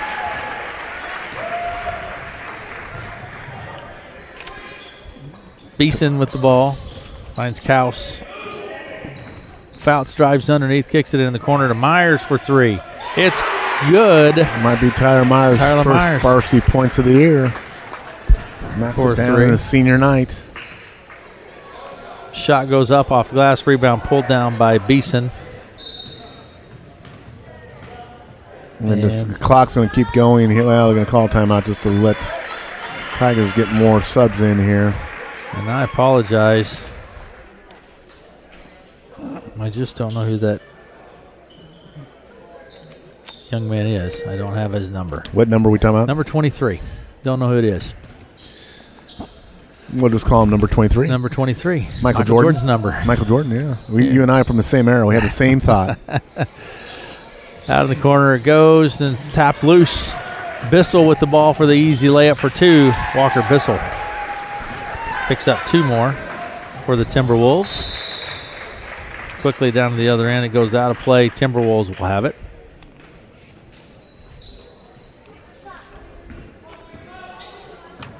So, across the timeline is Bissell. Working with the pressure from the Tigers over the right side to number 23. There's Fast with the ball out on the left wing, drives the baseline. Back to the Timberwolves. Fast drives the baseline underneath, dump pass underneath. Kind of a foul on the play. That was Quentin Corden went up with it. Fouls on Pablo Villanueva. That's his second personal foul.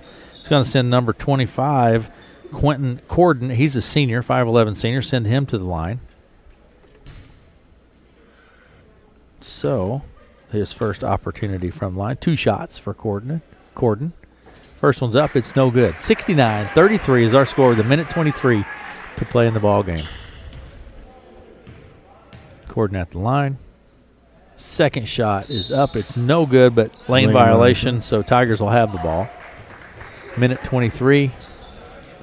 Inbound pass come from Kaus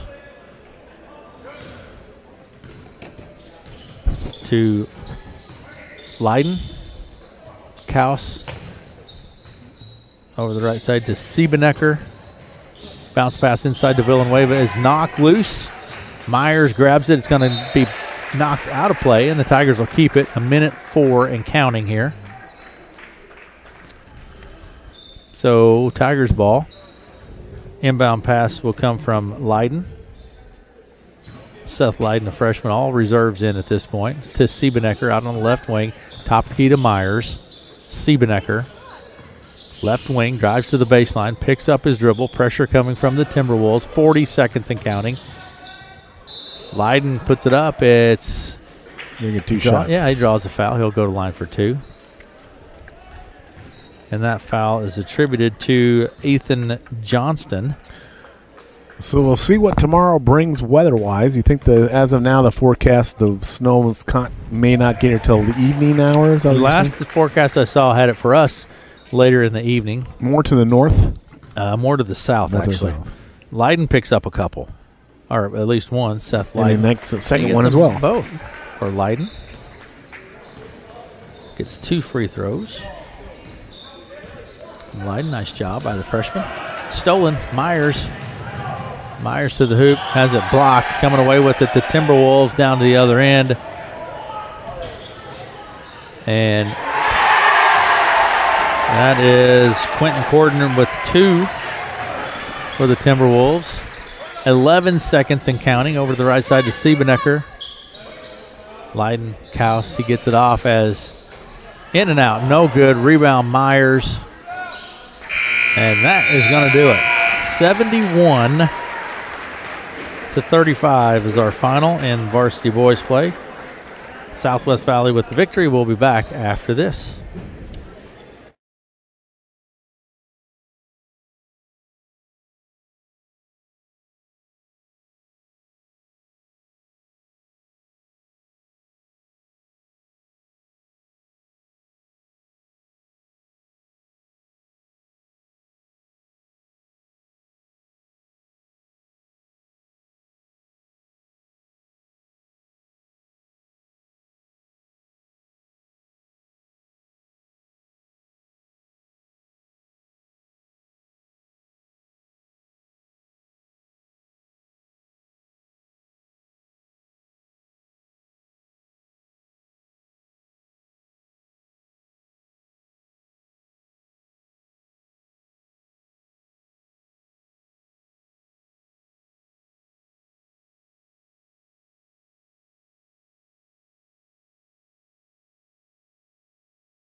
Now by senior Tyler Myers on senior night. So, Yep. Tyler, I want to talk to you a little bit about I talked to you before your first game. You came to the studio. We visited, talked about your decision to come out your senior year and play basketball. I want you to talk to me a little bit about your year this year on the court. It's been amazing. I mean, being around these guys every day is it's a privilege. And even though I might not be on the court much or, scoring points, getting rebounds, I try and bring these guys energy every game, try and get them going. And, yeah, it was tough tonight. But And I think you scored your first varsity points tonight. I did. Yeah. I did. Got a bucket. That's kind of fun. Three-pointer from the corner, too. I did not think that was going in.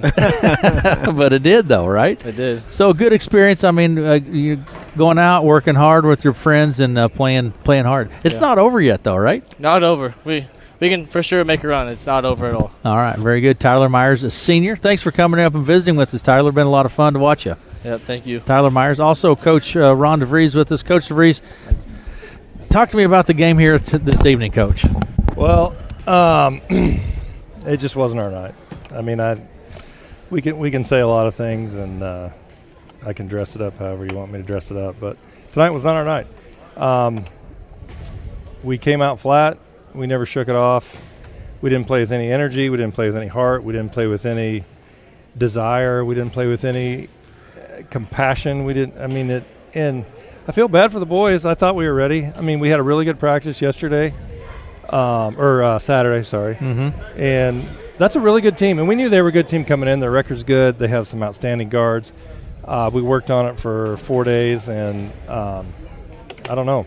I mean, I guess the only thing I can do is say tonight was not our night. Well, we've commented throughout the year, when those nights when your team brings it, there is – I think that maybe the thing that's most frustrating to know for you, Coach, in these kids, you've got some talent here. These kids have shown it. That what they're capable of the year. Yeah, it's bringing it consistently night in, night out. It's been the challenge. When I could get my blood pressure down to talk at halftime, I said the maddening thing is the better the team, the better we play.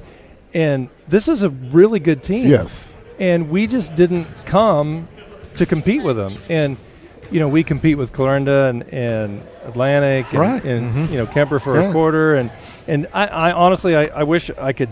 We struggled in non-conference games this year, Coach, and I wonder if it's just because mentally you think, it's not a Hawkeye 10 team, and I don't know what it is. I don't know what it is. I really don't. I wish I knew. If I knew, I'd fix it. Missing Carson tonight was big. He was a big part of our game plan, and then he came down with the flu, and that kind of threw us into a little bit of a scramble, and I don't know. Well, I'm actually at a loss. Here's one thing I have noticed, though, after a game, we've had some games like this.